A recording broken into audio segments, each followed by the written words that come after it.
Bonsoir, bonsoir Madame la Ministre, bonsoir Mesdames, Messieurs, quel plaisir d'être avec vous ce soir pour célébrer les 10 ans de Silver Valley. Je suis Natacha Felous et je vais vous accompagner autour de 2 tables rondes. À l'heure où la transition démographique touche les pays industrialisés, il sera question de développement de la Silver Economy, de sa capacité à générer des innovations, évidemment en faveur des seniors, avec de très belles réussites entrepreneuriales. Nous évoquerons aussi les défis et les opportunités qu'induit le vieillissement de la population française avec un mot d'ordre, bien vivre ensemble. Mais avant cela, et pour ouvrir officiellement la soirée d'anniversaire de Silver Valley, j'appelle son président, Damien Carcaré. Damien.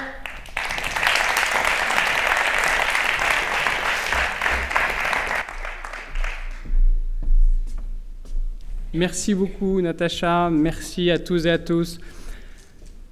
Madame la ministre des Solidarités et des Familles, Aurore Bergé, Mesdames, Messieurs les députés, Mesdames, Messieurs les élus, Mesdames, Messieurs les présidents, chers amis.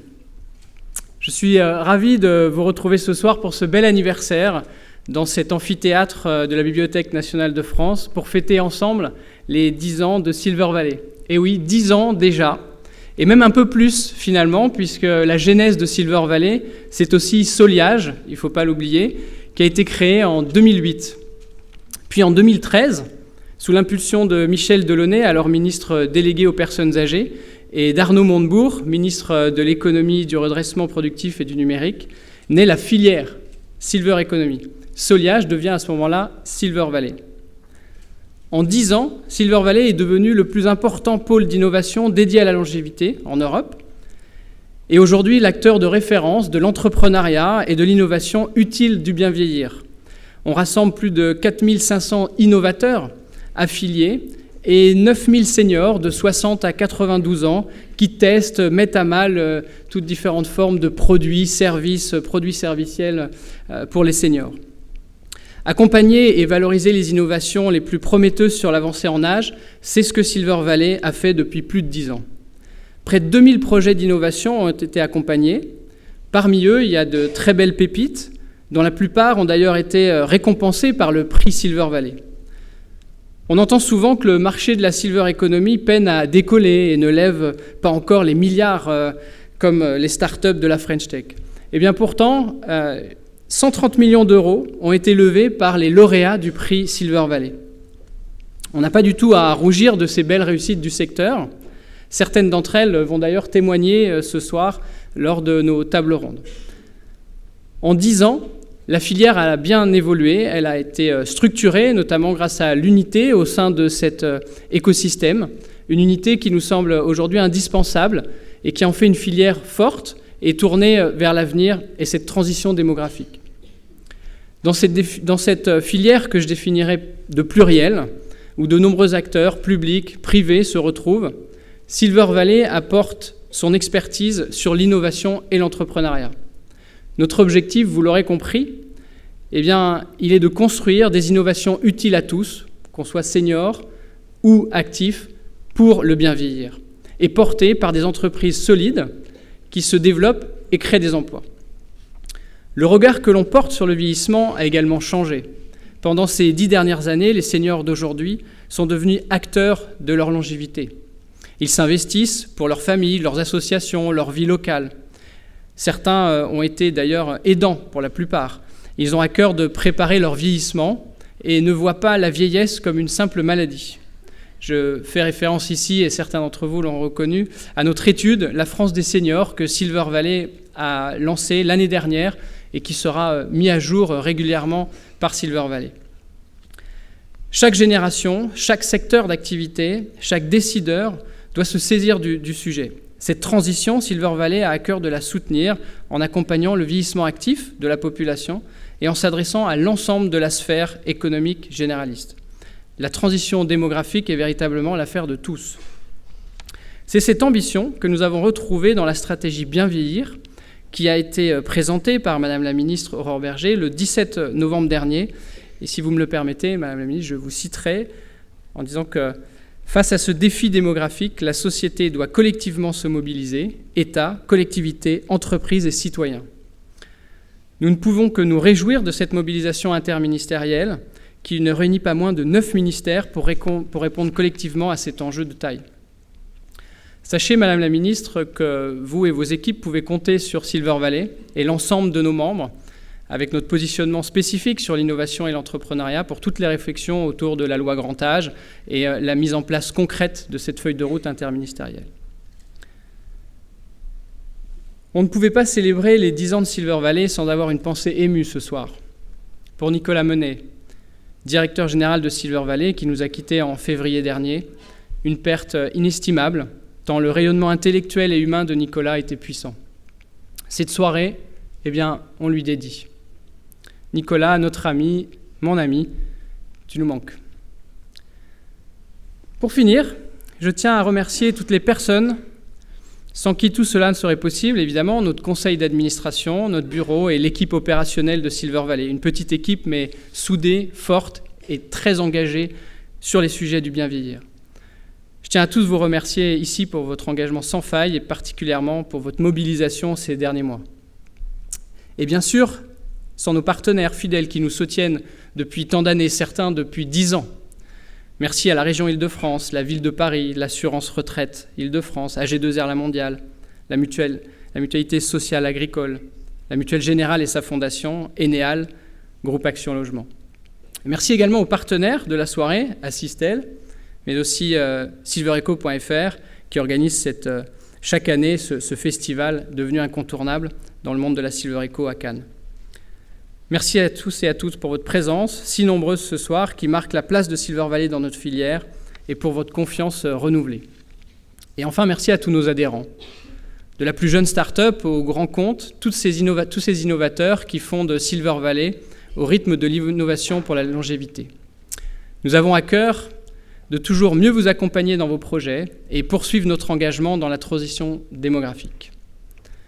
Je souhaite un merveilleux anniversaire à notre structure et le meilleur pour les 10 années à venir au service du bien vieillir. Je vous propose à présent d'écouter Alexandra Dublanche, vice-présidente chargée de la relance, de l'attractivité, du développement économique et de l'innovation de la région Île-de-France. Elle n'a pas pu être présente ce soir parmi nous, mais elle a souhaité témoigner et nous laisser un message. Bonjour à tous, alors je m'excuse de ne pouvoir être parmi vous ce soir pour cette belle soirée des 10 ans, mais la saison des votes de nos budgets locaux me retient par ailleurs. Je souhaitais tout d'abord profiter de l'occasion de vous voir ici tous réunis ce soir pour honorer la mémoire de Nicolas Menet, au nom de la région Île-de-France, de notre présidente et en mon nom propre, puisque je n'ai pas eu l'occasion de le faire devant vous. Nicolas était un personnage charismatique, hors norme, notamment par sa capacité à fédérer, à communiquer son enthousiasme. Et je veux saluer le visionnaire, le leader, avec une immense capacité à initier des projets sur lesquels nous travaillons aujourd'hui et pour encore longtemps. Je pourrais citer les assises régionales de la Silver Economy qu'il nous a encouragés à organiser avec Silver Valley en juillet 2022, le programme InnovUp XP Bien Vieillir et Silver Eco ouvert depuis quelques mois, ou encore le Smart Service visant à donner une visibilité aux entreprises du secteur. Grâce à son leadership, l'association a pu évoluer et grandir, devenant un acteur clé de la Silver Economy. Nicolas était un homme passionné et persévérant, toujours prêt à repousser les limites pour faire avancer les choses. Il croyait fermement que la Silver Economy était une opportunité formidable pour notre société. Son engagement était contagieux, et il a su mobiliser autour de lui une communauté d'acteurs dynamiques et engagés. Je veux parler de vous tous ici aujourd'hui. La transition démographique représente une transformation sociétale majeure.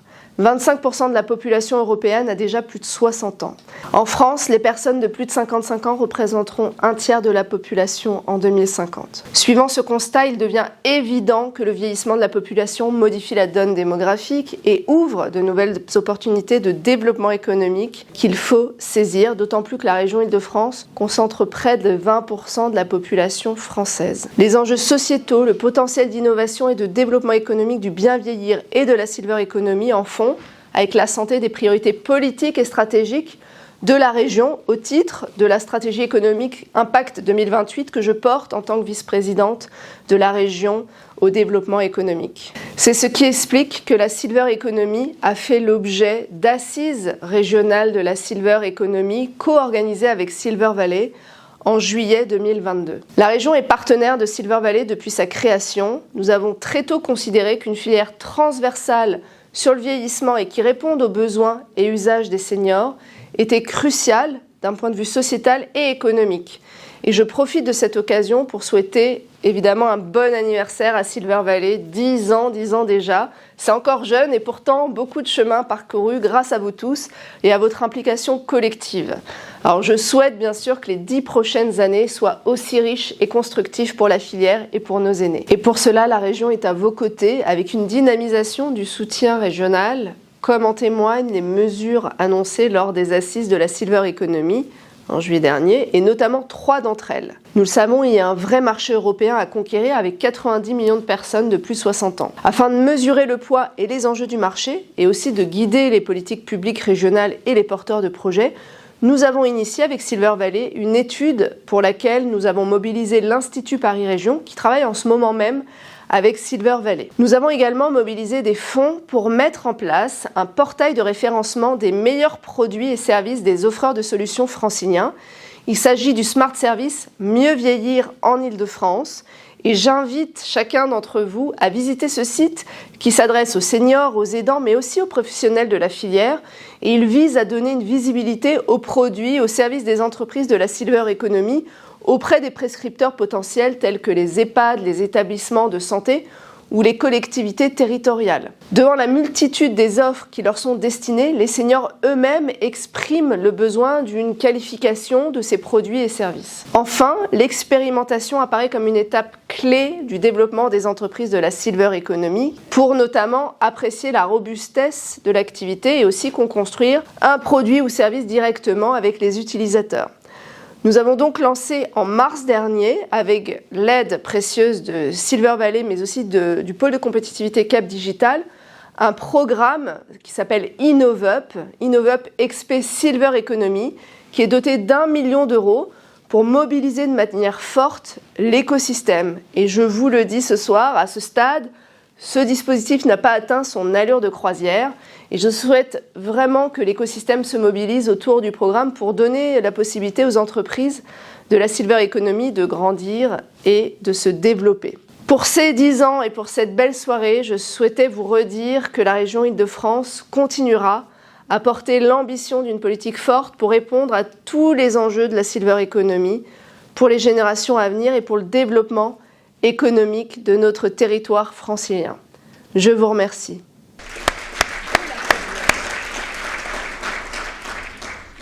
Je vous laisse peut-être poursuivre et appeler. Oui, juste pour conclure, et encore une fois, Madame la ministre des Solidarités et des Familles, Madame Aurore Berger, nous fait l'honneur d'être parmi nous ce soir. Nous sommes vraiment ravis de vous accueillir pour fêter ensemble cet anniversaire. Au nom de l'ensemble de l'équipe de Silver Valley et de son réseau, je vous renouvelle nos remerciements et vous propose de venir me rejoindre pour vous laisser la parole. Madame la ministre.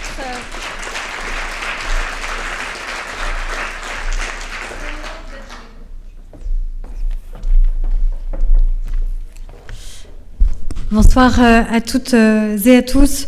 Monsieur le Président, cher Damien Carcaré, mesdames et messieurs les membres du conseil d'administration, cher Laurence, que j'ai plaisir à retrouver ce soir, mesdames et messieurs, 10 ans, déjà le 10e anniversaire pour Silver Valley, 10 ans de mobilisation, je crois, pour changer nos regards sur le vieillissement de la population, assumer, comme vous l'avez dit, l'opportunité sociale, sociétale, économique de l'augmentation tout simplement de notre espérance de vie.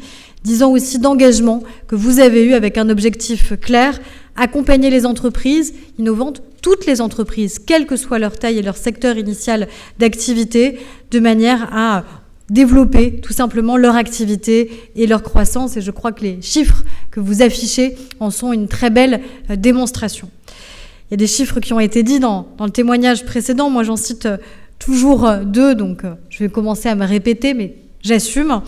En 2030, un Français sur 3 aura plus de 60 ans et pour la première fois dans l'histoire de notre pays, les plus de 65 ans seront plus nombreux que les moins de 15 ans. C'est donc un basculement démographique auquel tout simplement nous assistons et nous avons besoin que ces chiffres provoquent un réveil, un sursaut, un écho dans notre société, tant le défi démographique est sans appel. Et je crois que pendant longtemps, et peut-être encore aujourd'hui, l'avancée en âge, elle nous a fait peur, peut-être individuellement et ensuite collectivement, et nous a poussés au déni, alors que nous devons évidemment plus que jamais agir. Laura Adler, qui écrit de très belles choses, notamment sur ces sujets, dit justement « Pendant longtemps, dans mon existence, les personnes âgées, c'était les autres. Aujourd'hui, je fais partie des autres. Je ne l'aurais jamais cru, pas même en rêve. » Et qu'il s'agisse en effet de notre propre vieillissement, de celui de nos proches, nos parents, nos grands-parents.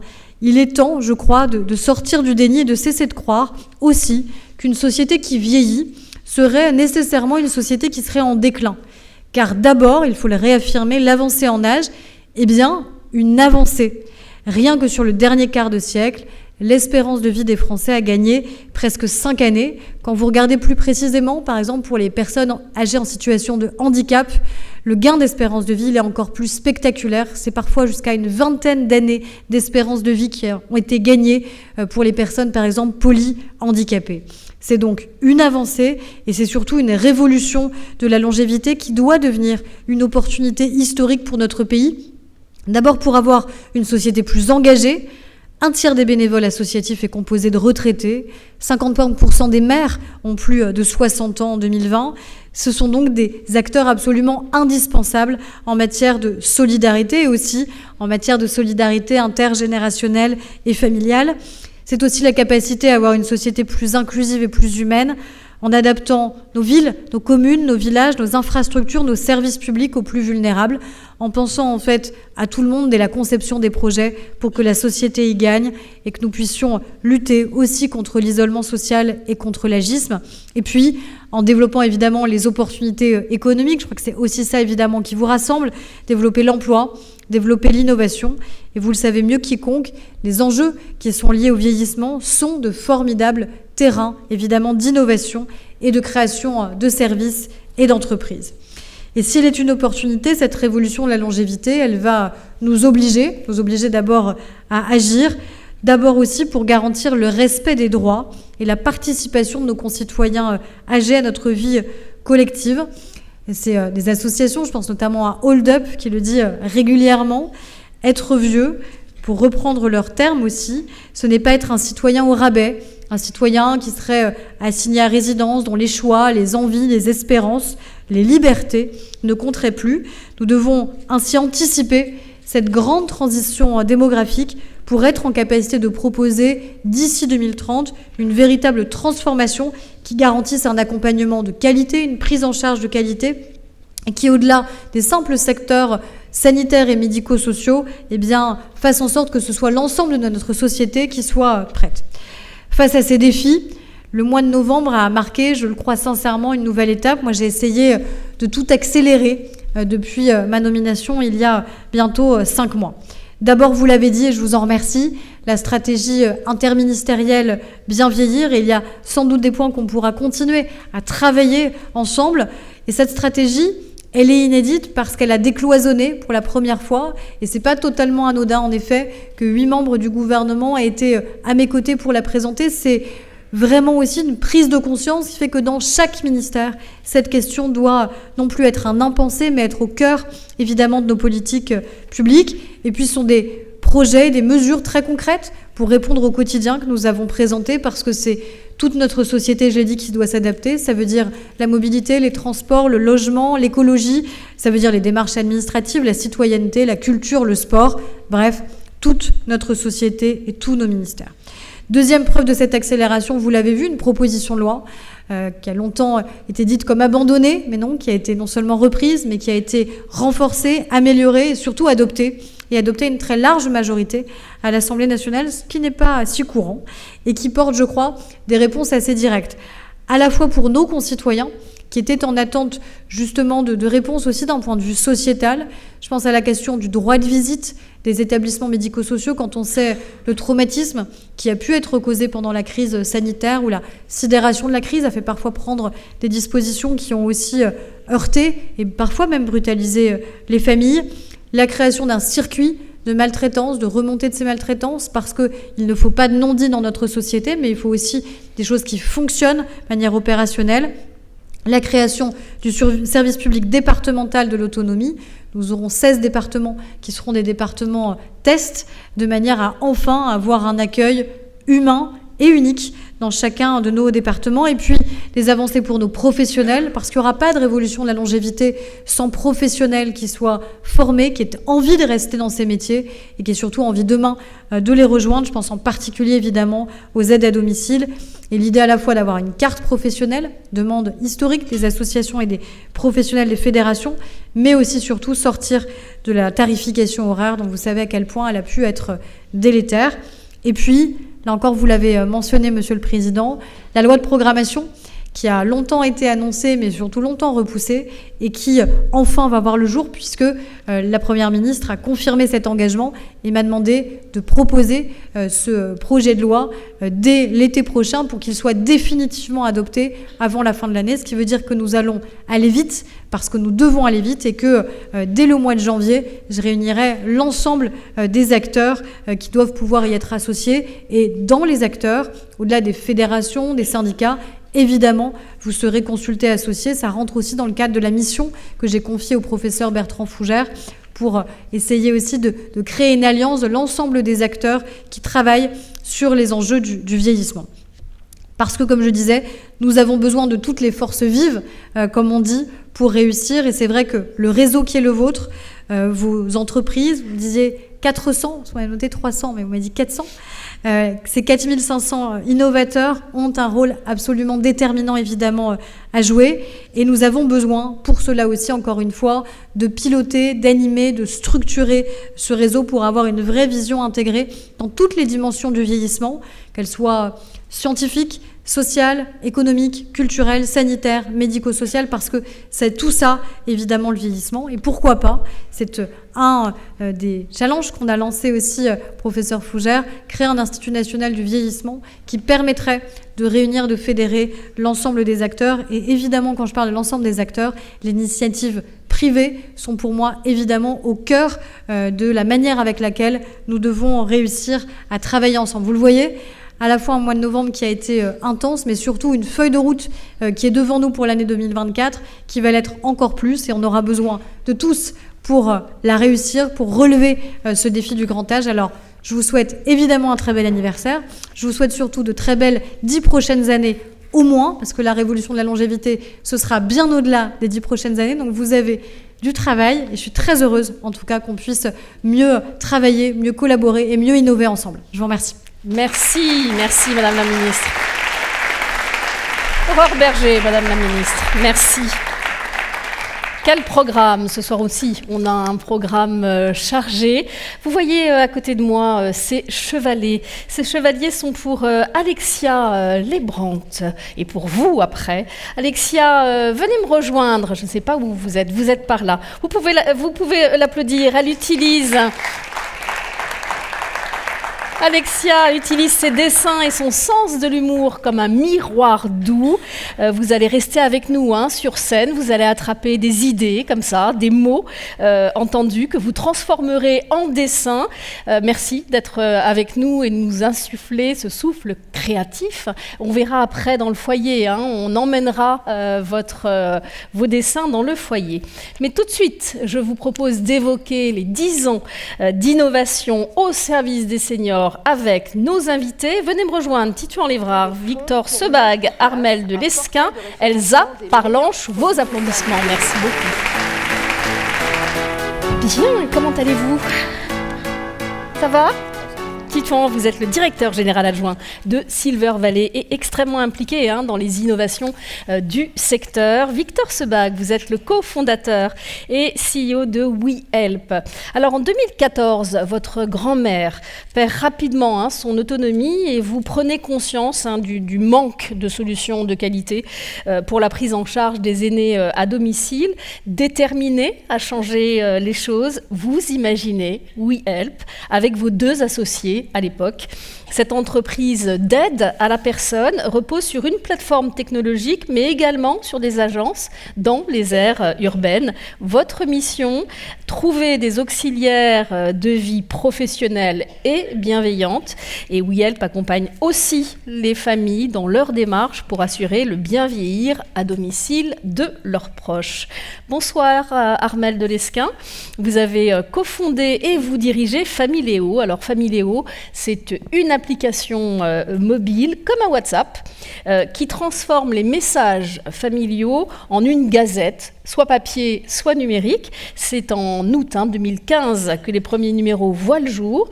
Aujourd'hui, Familéo compte 1,5 million d'utilisateurs actifs et vous managez une équipe de 60 personnes à Saint-Malo, votre ville de cœur, mais également à Barcelone et à Boston. On va en parler.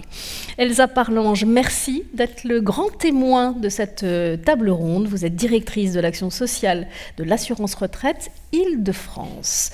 Allez, on commence par un flashback.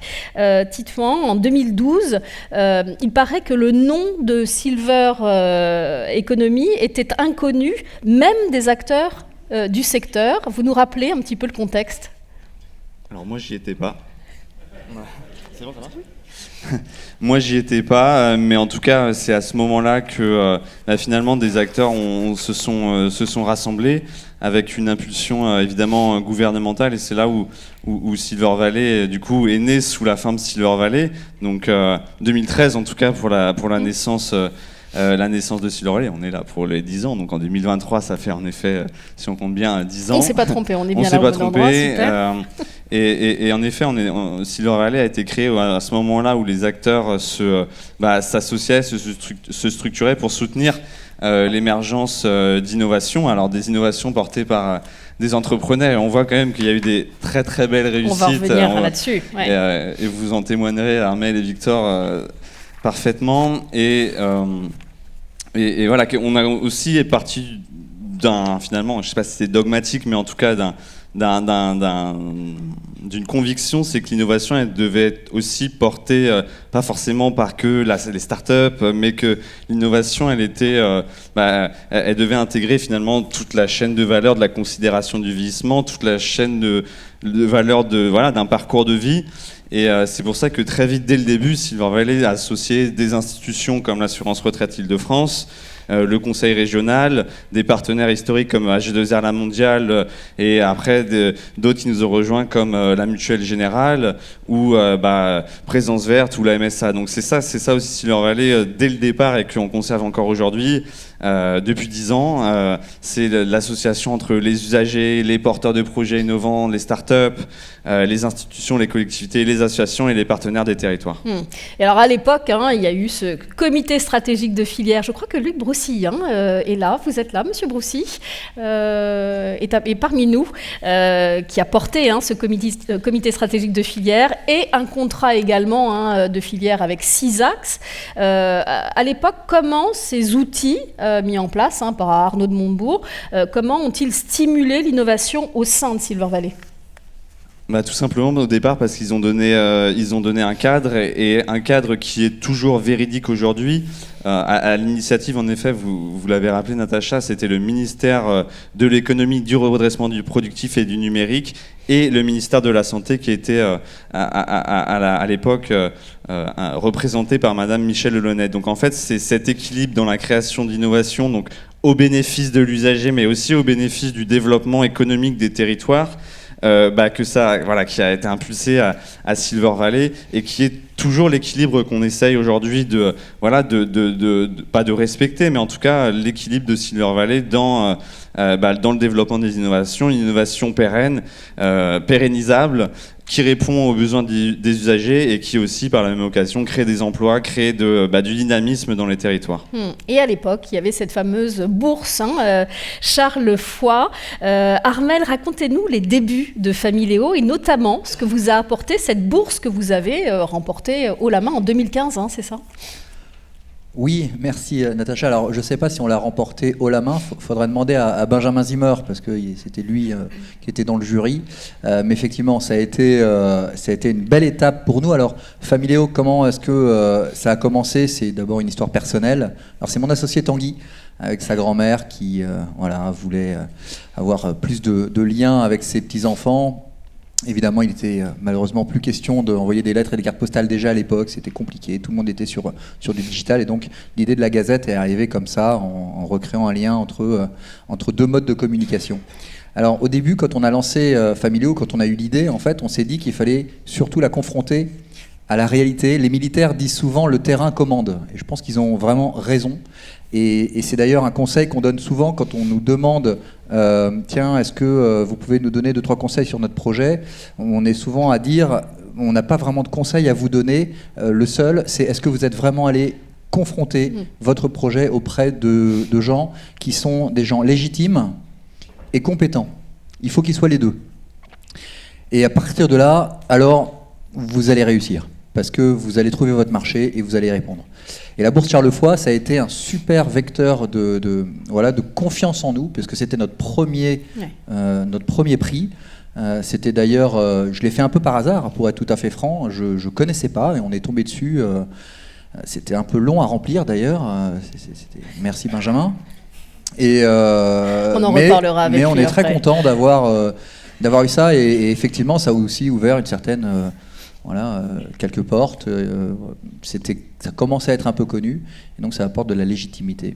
Et vous étiez sur une cible B2B à l'origine, c'est bien ça Absolument. C'était ça les débuts. Oui, on ne travaillait qu'avec les EHPAD, on était vraiment sur un objectif de recréer du lien entre les générations, mais entre les petits-enfants et des résidents en maison de retraite. Et puis en 2017, on a lancé le B2C, qui était demandé en fait par des utilisateurs dont les grands-parents étaient en EHPAD, qui nous disaient mais attendez, mais moi ma deuxième grand-mère elle est à domicile et elle n'est pas plus dans la boucle entre guillemets WhatsApp, elle est aussi isolée, elle souffre parfois de solitude. Donc est-ce que vous pourriez y réfléchir ? Et au début, vous m'aviez dit, refoulé par les fonds qui ne croyaient pas du tout finalement en cette gazette, c'est ça.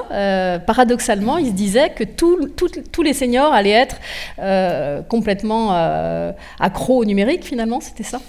Oui, alors ça c'était effectivement, c'est ce qu'on entend encore beaucoup. Votre projet, il est sympa, c'est super, c'est bien. Non mais franchement c'est bien, mais dans 5 ans vous êtes mort. Tout le monde sera connecté, les tablettes aujourd'hui sont accessibles à tous. Voilà. Alors ce qu'on constate, c'est l'inverse, c'est qu'en réalité on n'oppose pas le numérique au papier. C'est que quand vous recevez des preuves d'amour de la part de vos petits-enfants et de vos enfants, et que vous les recevez dans une lettre, une carte postale ou sur cette gazette par la poste, eh bien vous gardez ce document et vous en prenez soin. Et donc effectivement beaucoup de fonds au début, quand on a voulu lever un petit peu d'argent, nous disaient votre truc mais non, on n'y croit pas, et c'est vrai que ça a été un peu compliqué, mais au final, on a réussi à c'est démarrer. le scepticisme à la française, mais vous montrez bien que vous avez bien réussi. Armelle, est-ce que vous vous êtes senti soutenu à l'époque par les pouvoirs publics et les institutionnels ? Il y avait du monde autour de vous ? Alors, je parlais de gens légitimes et compétents, et c'est vrai qu'il y en a quand même. Et effectivement, dans les pouvoirs publics, alors on a eu beaucoup de prix, on a eu beaucoup de soutien. Notamment parce qu'on avait beaucoup travaillé en fait notre réseau avant, notamment de médecins gériatres, directeurs d'EHPAD, etc. Des gens qui connaissaient en fait le secteur et qui savaient que en réalité notre projet il avait quand même quelque chose et qui pouvait peut-être fonctionner. Et donc on peut citer la CNAV évidemment qui nous a soutenus aussi dès le début, Christiane qui est là, mais pas que. On a eu le département d'Ille-et-Vilaine, on vient de Saint-Malo, on a eu la bourse donc Charles Foy, on a eu la France s'engage, ça aussi, ça a été un gros coup de pouce, et puis plein d'autres soutiens. Et à chaque fois, ils nous demandaient de prouver en fait pourquoi est-ce que notre projet allait fonctionner. Donc il fallait qu'on soit capable quand même de donner des gages Donc ça prouve que c'est quand même sérieux, et quand c'est bien fait, quand ces concours, ces appels à projets sont bien faits, alors entre guillemets, c'est très puissant et ça porte. Oui, ça porte. Elsa Parlange, le soutien à cette filière qui naissante, ça a été assez immédiat de la part des institutionnels et des pouvoirs publics. Vous avez votre micro. Oui, je pense que c'est une grande réjouissance d'observer ce soir la force et la dimension de la silver economy à hybrider des environnements qui nativement n'étaient pas forcément très liés les uns aux autres et finalement par un aspect peut-être de contrainte au départ et d'opportunité à donner envie aux uns et aux autres. Enfin, rien qu'au sein du conseil d'administration de Silver Valley, la Poste est représentée, l'assurance retraite, etc. Donc vraiment des acteurs qui chacun joue au niveau du rôle qui est le sien, prioritaire. Et je trouve que c'est extrêmement réjouissant quand on voit en plus que c'est adossé à des pouvoirs publics engagés, puisque c'est aussi très facilitant quand il y a une feuille de route qui va dans le sens... Et on espère des moyens et des actions après très concrets à voir, à suivre. Victor, donc en janvier 2016, WeHelp lance son activité. Est-ce qu'il a été difficile pour vous d'innover les premières années ? Alors, est-ce qu'il est facile d'innover ? C'est une vaste question. Il était aussi il y a 10 ans. Est-ce qu'il était facile ? Est-ce qu'il est facile d'entreprendre déjà ? Là-dessus, je dirais oui, il est facile d'entreprendre. Il suffit d'avoir une raison qui nous tient à cœur. Vous l'avez dit, moi j'ai vécu, c'est pas nécessairement le sujet le plus léger, mais voilà, j'ai vécu la perte d'autonomie d'une de mes grand-mères. Je pense que si on faisait un vote à main levée, ça concerne beaucoup d'entre nous à un moment de notre vie. Et voilà, moi ça a été ce qui m'a poussé à m'engager sur ce sujet et m'a donné cette énergie d'entreprendre.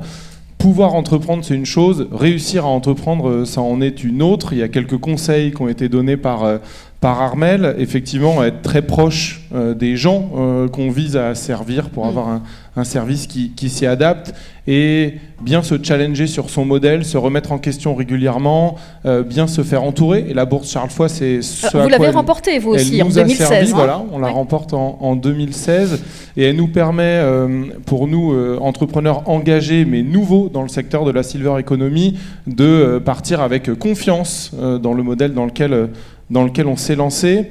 Mais donc entreprendre c'est facile de se lancer, en revanche réussir c'est difficile. On était 10 startups en 2016 à se lancer sur le segment de l'aide à domicile pour les personnes âgées.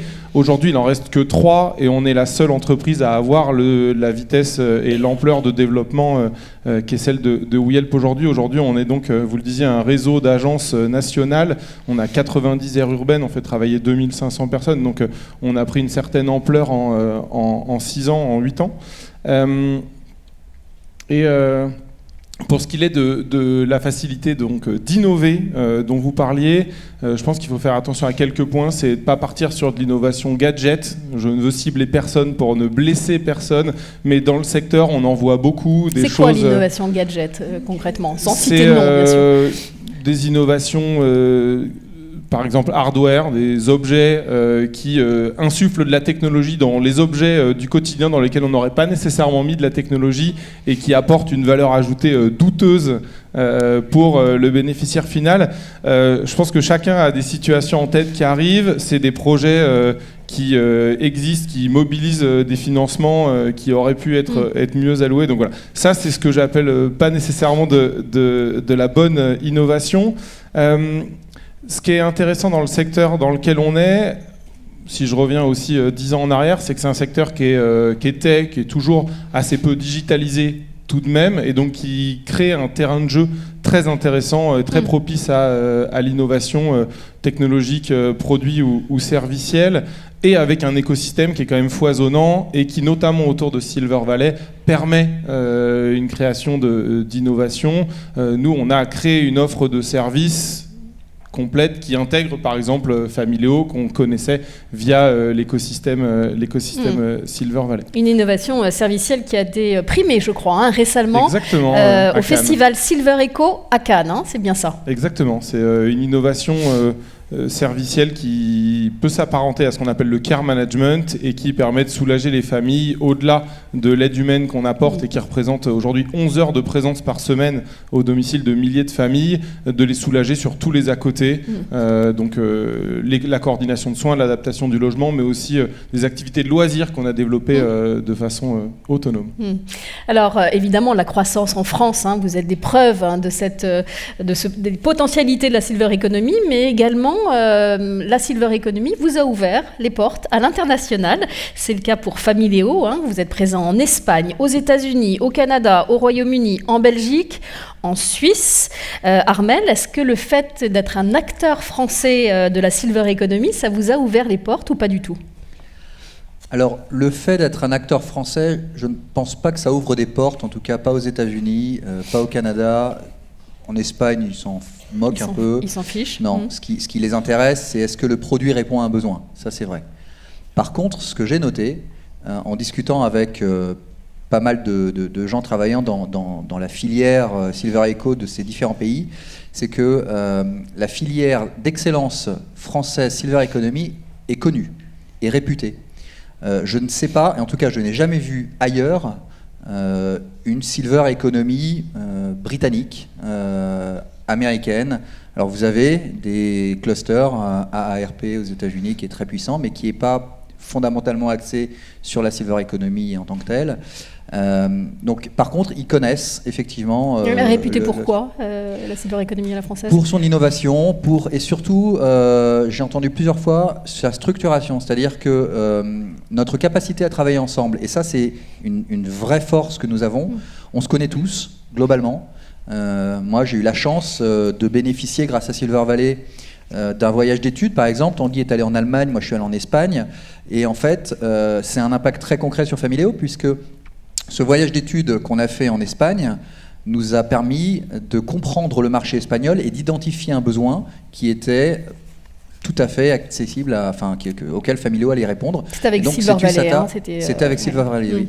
Et suite à ça, on est allé ouvrir notre filiale à Barcelone, parce qu'on avait déjà presque un premier client qui était Sanitas, qu'on a rencontré lors de ce voyage d'études. Et là, vous continuez votre expansion à l'international ? Oui, on continue. Alors humblement, c'est toujours compliqué l'international, c'est hasardeux, ça coûte très cher. Ça répond très bien au Royaume-Uni. Aux États-Unis, j'en reviens. J'étais un peu plus d'1 an pour ouvrir la filiale américaine. C'est long.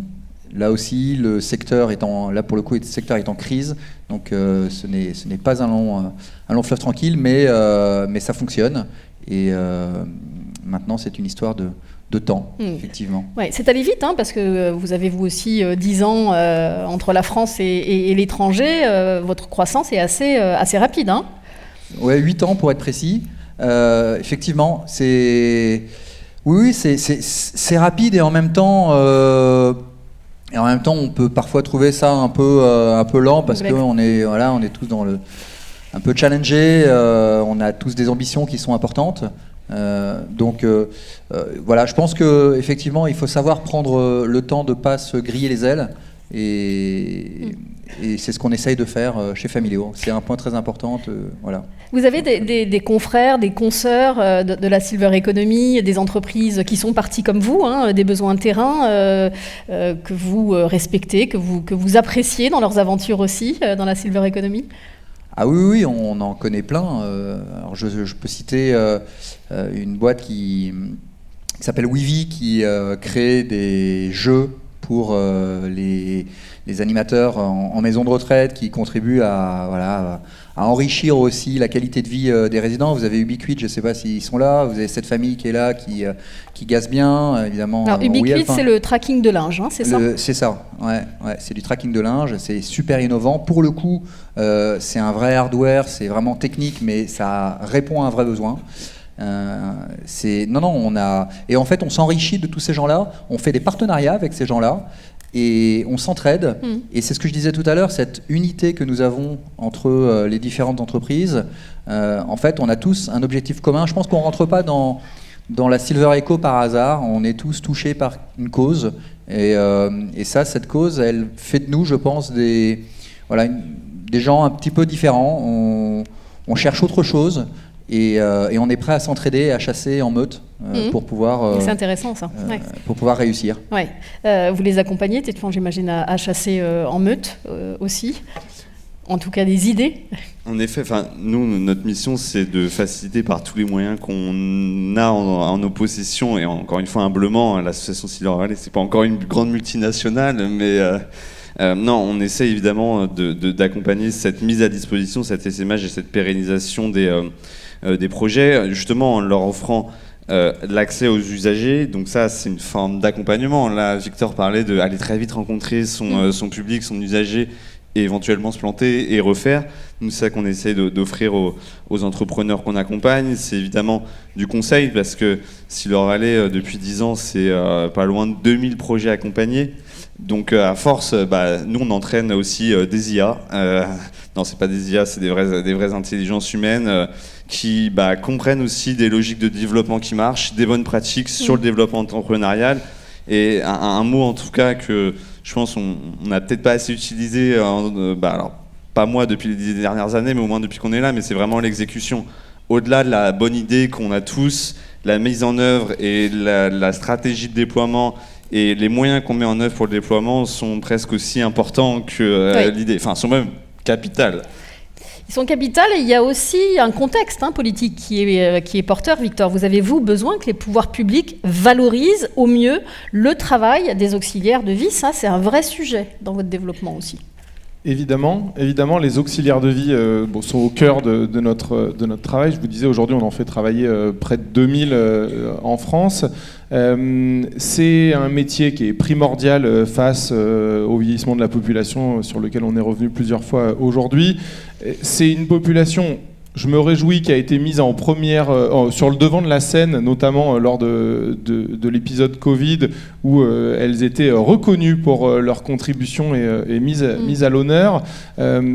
Il faut que ça se concrétise au-delà de ça, et donc je suis ravi d'entendre depuis plusieurs semaines maintenant les engagements de Madame la Ministre là-dessus. Ça va évidemment dans le bon sens. On sent une préoccupation sincère et des choses qui vont se mettre en place, et il y en a besoin, parce que c'est des gens qui font un travail qui est merveilleux, qui le font, je peux vous le dire, au quotidien, avec un niveau d'engagement qui est très fort. C'est un métier qui est très technique, on l'oublie souvent, c'est pas, on ne s'improvise pas auxiliaire de vie. Il faut maîtriser à la fois ces aspects techniques et un savoir-être hors du commun, et donc revalorisons-les à leur juste valeur, à la hauteur de leur contribution. Et nous, on essaie de le faire par des innovations sociales. Par exemple, le salaire à la demande, qui est quelque chose qu'on a déployé depuis cet été. C'est qu'une auxiliaire de vie, à partir du moment où elle peut demander à être payée au cours du mois, du temps qu'elle a déjà travaillé sur le mois, si par exemple elle a une dépense imprévue auquel elle doit faire face. Et donc c'est des choses qui viennent améliorer leur confort de vie. Ouais. Qu'est-ce qui vous reste comme challenge, pour les 10 prochaines années? Il en reste beaucoup. On veut poursuivre à faire des innovations qui servent à quelque chose. Je ne vais pas me contredire moi-même. En ce moment, on travaille par exemple sur de l'algorithmie avec des chercheurs en interne chez WeHelp pour optimiser les plannings et toujours réduire les temps de déplacement des auxiliaires de vie, les faire travailler dans un secteur toujours plus concentré, et donc que leur quotidien soit plus confortable. Et on veut travailler aussi par la richesse de la data qu'on a chez WeHelp sur des sujets de prévention, de pouvoir anticiper les symptômes, les entrées en fragilité, et pouvoir ainsi retarder la perte d'autonomie de nos aînés. D'accord, donc créer un écosystème prévention à domicile, avec la data, mais également avec les auxiliaires de vie. C'est ça, tous ensemble. Armel, c'est quoi vos défis ? Alors nos défis, ils sont nombreux. Déjà, c'est continuer à croître en France. On est utilisé par un peu plus de 210 000 familles, donc c'est rien du tout en fait à l'échelle des besoins potentiels dans le grand âge. Donc ça, c'est un point très important. Évidemment, l'international aussi. C'est quelque chose qui nous anime. On ne veut pas rester que franco-français. Le besoin, il est très très important aussi au-delà de l'Hexagone. Et puis d'autres ambitions, c'est de faire des partenariats. On a la chance de pouvoir avoir une base d'utilisateurs importante, Et donc, comme je vous le disais tout à l'heure, il y a certaines boîtes avec lesquelles on travaille, qu'on peut aussi aider à grandir, voilà, en faisant des partenariats de temps en temps. Alors, je sais pas, je pense à... vous connaissez peut-être 2 minutes de bonheur qui a gagné aussi la bourse Charles-Foy il y a quelques années. De bonheur ? Alors, c'est des cartes de jeu, en fait, qui permettent... avec votre grand-père, votre grand-mère par exemple, d'aborder des sujets, des thèmes. Donc voilà, quelle était ta couleur préférée ou alors, je crois qu'elle doit être dans la salle, Raphaël. Vous lui demanderez, mais donc ça c'est typiquement. Donc nous on avait fait un jeu de cartes aux couleurs de Familéo qu'on avait donné aux animateurs et ça permettait aux animateurs de poser. En fait, c'était un jeu avec les résidents et donc les questions c'était racontez-nous d'où vous venez. Quelle est votre couleur préférée? Quelle était la profession de votre grand-père? C'est un prétexte au dialogue, et donc, ça crée au lien social. Voilà, ça crée du lien social. Donc c'est tout à fait cohérent avec nous. Et en fait, on se dit, ça a du sens parce que on répond à une problématique qui est celle de la solitude et du lien social. Bien sûr, et du lien social. Donc des partenariats, donc, et puis l'Allemagne, je crois aussi. Alors voilà, ça c'est quelque chose qu'on regarde avec attention. On est aussi un petit peu poussé par... Voilà, des gens qui nous appellent, des partenaires qui nous disent mais nous on a ce besoin-là aussi chez nous, est-ce que vous viendriez pas de l'autre côté du Rhin? Voilà, je vous le souhaite. Passionnant. Je vous le souhaite. C'est passionnant. Titouan, qu'est-ce que vous attendez de cette feuille de route interministérielle sur la capacité d'innovation de la filière? Je vais le dire très humblement, parce que nous, Silver Valley, en tout cas sur l'équipe opérationnelle, comme le nom l'indique, on est des opérationnels, donc je pense que je sais pas qu'est-ce qu'on peut attendre, en tout cas nous, mais en tout cas nous, ce qu'on va proposer, c'est sûr, c'est le métier de Silver Valley, à savoir accompagner le développement et la pérennisation d'innovation. Voilà, on a fait nos preuves largement là-dessus. Et aussi, finalement, on a cette capacité aussi d'accompagner des prises de décision lorsqu'on engage des ressources dans les projets. Donc c'est ça. Et dans cette feuille de route-là, quand elle est interministérielle, il y a des ministres, du coup, délégué, en l'occurrence Roland Lescure, qui est associé, ministre délégué chargé de l'industrie, et Sylvie Retailleau, ministre de l'enseignement supérieur. Et bien tout ça, c'est un signal, en tout cas pour nous, qu'il y aura aussi une place pour l'innovation, pour l'accompagnement au développement des projets entrepreneuriaux. Elsa Parlant, je ne vais pas vous demander ce que vous attendez de la feuille de route, évidemment. Merci d'être le grand témoin de cette table ronde. L'assurance retraite fait face à 2 enjeux. L'accessibilité des offres pour bien vieillir et puis leur solvabilisation. Oui, alors avant tout, je voulais dire que c'est quand même hyper stimulant et revigorant de vous entendre. On pourrait vous écouter pendant des heures parce que c'est toujours la frustration qu'on peut avoir dans l'exercice des pitchs, c'est que c'est toujours limité dans le temps, donc tous les temps d'audition, et puis de vous entendre aussi sur l'expression des difficultés encore à rencontrer, puisque je pense qu'un des enjeux aussi pour nous en tant que financeurs, c'est celui de comment est-ce qu'on peut engager des fonds publics tout en acceptant de pouvoir prendre des risques avec vous et à vos côtés, puisqu'évidemment l'argent public doit être prioritairement utilisé pour une efficacité et que voilà, la question de l'arbitrage entre la prise de risque et celle de la certitude qu'une solution qui est pourtant à l'amorçage va marcher, c'est toujours très compliqué. C'est pour ça que l'assurance retraite a créé aussi 2 dispositifs qui sont très complémentaires. On a l'appel à projet innovation à l'échelon régional, et on a aussi le Vivalab, qui est un dispositif national et qui a son déploiement dans chaque région, avec des projets qui sont plutôt à la mort sur l'appel à projet régional, et Vivalab qui vient apporter des solutions sur des projets beaucoup plus solides ou avancés. Donc oui, la question, malgré tout, qu'on peut se poser aujourd'hui, et ça on l'observe, et ça rejoint beaucoup de points que vous avez partagés, c'est celui de comment on adresse encore les offres et comment on les fait connaître auprès de celles et ceux qui en sont les potentiels clients et bénéficiaires, puisqu'en fait, la question première, c'est que le senior s'aperçoive et soit conscient d'un besoin qu'il a, et ça parfois c'est souvent par une forme difficultés rencontrées ou de régression sur un point, donc c'est pas toujours facile d'accepter, de se dire je vais aller sur Internet, me renseigner pour savoir la solution qui pourrait être adaptée à ce que j'observe, dont j'aurais besoin dans mon quotidien. Ce cheminement, il se fait assez rarement comme ça. Donc à ce titre, il y a vraiment, et moi j'y crois beaucoup, il y a une forme de médiation et de tiers de confiance dans la relation aussi à l'offre ou le service prescrit. À ce titre, nous, on travaille beaucoup, et c'est une amorce qu'on a très forte, avec les structures évaluatrices, les services à domicile. Ce sont des prescripteurs hyper forts auprès des seniors qui ont des besoins. Et finalement, très récemment, on les a rencontrés, les uns et les autres, et on leur disait, mais que connaissez-vous des solutions qu'on a pu aider, financer ? Alors, ils connaissent celles qui sont les plus promues ou les plus visibles, ou par effet de hasard de la vie. Et on s'est dit, mais en fait, il y a vraiment là un enjeu très fort de pouvoir accompagner Madame X et de pouvoir lui promouvoir auprès d'elle, en tout cas, une solution éventuelle. Donc c'est la visibilité. C'est de la visibilité, puis de la lisibilité sur un champ qui parfois est encore complexe. Alors comment on fait pour le complexe. rendre ça plus accessible ? C'est notre premier rôle à nous de financeurs, c'est de pouvoir nous sommes tous des passeurs d'informations à tous les échelons pour que ça arrive à la bonne personne derrière. Le deuxième enjeu, il est celui de la solvabilisation. Parce que finalement, quand une offre est connue, c'est comment je peux la financer selon ma situation de vie. Vous le disiez tout à l'heure, hein, les uns et les autres peuvent être touchés par des moments de vie. On sait que le passage à la retraite est un moment assez complexe, pour les femmes encore plus. Résidant dans le parc social, c'est encore un fait cumulatif. Donc on a, nous, une responsabilité, et on travaille là et on réfléchit à la façon dont on pourrait, nous, intégrer pour les bénéficiaires de nos aides individuelles un accès à des solutions dites innovantes qui pourraient venir en complément de l'offre socle qui est portée. Donc ça, c'est un vrai enjeu. Et le dernier enjeu, et là, c'est de l'autocritique de la part des financeurs, c'est la remarque très fréquente que nous avons de votre part, les porteurs, de toutes les portes d'entrée, et avoir le temps d'aller chercher les fonds et les ressources et tous les appels à projets, la diversité de ces appels à projets, etc.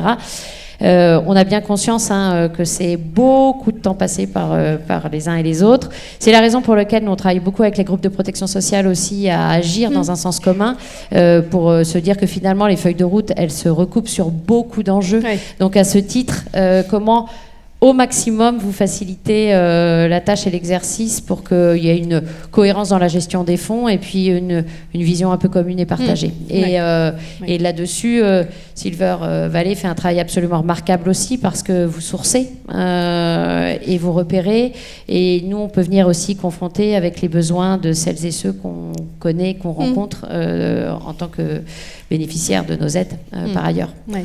Est-ce qu'on peut craindre un risque d'ubérisation des services, une perte de professionnalisation parce qu'on a beaucoup aujourd'hui de réseaux de bénévoles sur lesquels des offres sont montées. Est-ce que c'est une crainte que vous avez ?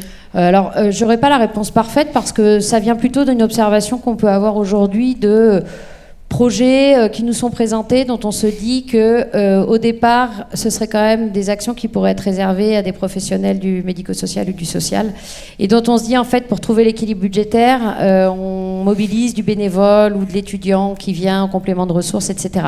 Ce qui ne veut pas du tout dire que ce sont des modèles qui n'ont pas leur légitimité. En revanche, voilà, l'idée, c'est pas d'opposer la réalité et de se dire que c'est le fondement économique qui doit justifier d'aller trouver les solutions par le biais d'une forme de bénévolat, puisqu'en fait, il y a aussi, vous le disiez tout à l'heure, des gestes techniques, une maîtrise, une connaissance qui est absolument à garantir quand on est sur des interventions à domicile ou autres. Et là aussi, nous, c'est toujours porter un regard, je dirais, critique positif pour se dire comment le marché évolue et comment nous, on s'assure de pouvoir garantir pour les bénéficiaires le service le plus optimum. Bien sûr, et la professionnalisation que tout le monde mérite. Demain, l'assurance retraite va dévoiler sa feuille de route, vous aussi. Qu'est-ce que vous avez prévu pour soutenir l'innovation, en quelques mots ? Alors, très clairement, c'est ce que je disais tout à l'heure, essayer de simplifier au maximum nos appels à projets pour essayer de travailler de façon concertée avec les tiers. Renforcer plus que jamais la collaboration aussi avec Silver Valley, qui est une collaboration historique et vraiment un partenariat très fort. Voir toutes les poches de ressources qu'on peut mobiliser, et puis aussi renforcer en permanence, et ça je dirais que c'est hyper stimulant avec l'innovation, mais aussi épuisant, c'est que c'est hyper organique et ça s'observe en continu. C'est-à-dire que ce qu'on faisait il y a 10 ans n'est pas ce qu'on faisait il y a 3 ans, ne sera pas ce qu'on fera dans 4 ans. Donc c'est notre capacité à nous, et c'est pas forcément ce que l'administration fait de mieux, de se remettre elle-même en question et de pouvoir interroger ses pratiques et ses manières de faire. Par exemple, dans le cadre de notre appel à projet, on finance sur une année, et puis en fonction de la nature du projet, on peut financer une année supplémentaire. On a des projets pour lesquels on s'aperçoit que 1 an, voire 2, c'est très court en fait pour arriver. Pour autant, on ne veut pas fixer une règle qui consisterait à dire on va financer sur 5 ans parce que c'est pas notre rôle non plus. Comment vous gagnez en souplesse du coup? Et voilà, arriver à trouver des cadres et de la souplesse dans des financements publics, c'est pas hyper simple, mais c'est une discipline du quotidien de pouvoir faire évoluer aussi notre regard et notre vision. Et là, je dirais que Silver Valley, là aussi, il y a une sorte d'aiguillon, et puis par le dialogue, la discussion avec les acteurs du secteur, de pouvoir s'enrichir de la vision des uns et des autres pour pouvoir évoluer nous-mêmes dans nos dispositifs et processus. Absolument. Silver Valley, maillon indispensable. Ce sera le mot de la fin de cette table ronde. Merci beaucoup pour votre vision et de nous avoir partagé votre expérience. Je vous laisse rejoindre. Merci. Alexia, tout va bien ? On verra après ce que vous faites. Vous êtes inspirés. On découvrira ensemble avec plein de mots-clés. On va passer maintenant à notre deuxième table ronde. Évidemment, la transition démographique est l'affaire de tous, avec de plus en plus de seniors qui vivent de plus en plus âgés. La question de la mobilisation de tous les acteurs de la société s'impose. Alors il ne s'agit pas seulement de solidarité ou de prise en charge, mais de vivre ensemble en créant évidemment les conditions économiques et sociales pour que les seniors aient une véritable place au sein de la société française. Les défis sont nombreux, on en discute tout de suite avec nos invités. J'appelle Benjamin Zimmer, Mario Baston et Laetitia Genest. Venez me rejoindre sous vos applaudissements.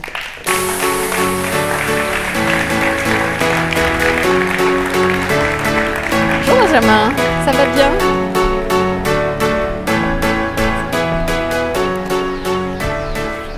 Bonjour, installez-vous. Benjamin, vous êtes cofondateur de Silver Valley et directeur délégué et associé de Silver Alliance. Mario Baston, vous êtes directeur général d'Eneal, qui est la foncière médico-sociale du groupe Action Logement. Laetitia Genest, vous représentez AG2R, la mondiale. Vous êtes membre du comité exécutif en charge du secrétariat général de la retraite complémentaire et de l'action sociale. Il ne vous reste plus beaucoup de place sur votre carte de visite avec ça. Benjamin Zimmer, vous êtes un invité un peu particulier, puisque vous avez cofondé Silver Valley. Rappelez-nous en quelques mots sa genèse. Alors vous avez précisé un terme, déjà bonsoir à tout le monde. Vous avez précisé un terme qui est important, cofondateur. Ça ne veut pas dire fondateur. Cofondateur, il faut rendre à César ce qui lui appartient. Moi, il y a effectivement 15 ans, je suis revenu du Canada, donc c'était en 2008, et j'avais eu la chance de partir au Canada parce que j'avais une bourse au mérite qui m'avait été donnée par une fondation qui s'appelle la Fondation Joël Le Teuil et qui était présidée par François Fillon. Quand je suis rentré, parce que je suis sartois, et quand je suis rentré en France, j'ai eu l'opportunité, après avoir parlé avec le cabinet du Premier ministre, la même personne, de rentrer à l'école centrale Paris pour faire une thèse de doctorat sur, à l'époque, ce qui s'appelait un réseau de compétences en gérontechnologie. Et en fait, le travail consistait à essayer de structurer la bourse Charles Foy pour pouvoir répondre à son objectif, à savoir créer de la valeur territoriale sur un territoire qui s'appelle le territoire du Val-de-Marne, où j'ai beaucoup travaillé avec M. Savoldelli. À l'époque, je crois même qu'il est encore le président du conseil général départemental, sur le développement de cette filière, avec un enjeu très clair, créer de l'emploi, parce qu'on était sur un territoire, alors aujourd'hui ça fait sourire, mais à l'époque ça le faisait moins. On était sur un territoire qui était qui vivait la mondialisation, avec beaucoup d'entreprises qui quittaient ce territoire pour aller s'installer dans des pays où la manœuvre était moins chère, Aujourd'hui, on parle de réindustrialiser la France, c'est pour ça que je disais que ça pouvait faire sourire. Sur ce territoire, en fait, vous avez un fleuron de la gériatrie qui est l'hôpital Charles-Foy. L'hôpital Charles-Foy qui, en fait, entre le département du Val-de-Marne, les autorités compétentes de l'hôpital Charles-Foy, donc la PHP et la Pitié-Salpêtrière, l'université Pierre et Marie Curie, qui à l'époque était présidée par Monsieur Pomerol. S'ils sont là, je me permets de les saluer, parce qu'on n'entend pas parler beaucoup de ces personnes, mais c'est quand même eux qui sont à l'initiative. C'est grâce à eux que les Familiaux, les WIEP, les 7 familles, les Liquid, etc. ont obtenu quand même des financements, parce qu'ils ont eu cette idée de lancer sur ce territoire en fait un projet sociétal de réponse à une transition qui s'appelle la transition démographique, et plus particulièrement au vieillissement de la population. Et donc de fait, effectivement, tout ça s'est structuré. Ça a été beaucoup de travail, je dois bien l'avouer. Faire une thèse de doctorat sur ce sujet-là, c'était vraiment corsé. Moi, je dis toujours que c'est le plus gros des travaux que j'ai eu à mener dans ma carrière professionnelle.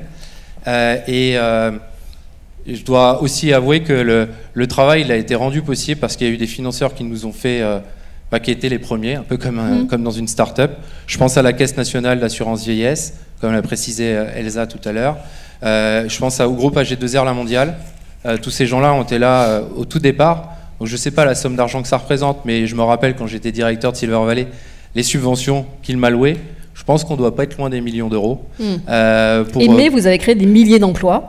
Alors moi, j'ai rien créé du tout. Mais Silver cette Valley initiative a créé effectivement des milliers d'emplois. Parce que c'est vrai que si on additionne les emplois de Armel, de Victor, de Paul-Alexis, de Henri, etc., oui, je pense qu'on a plusieurs milliers d'emplois qui ont été créés.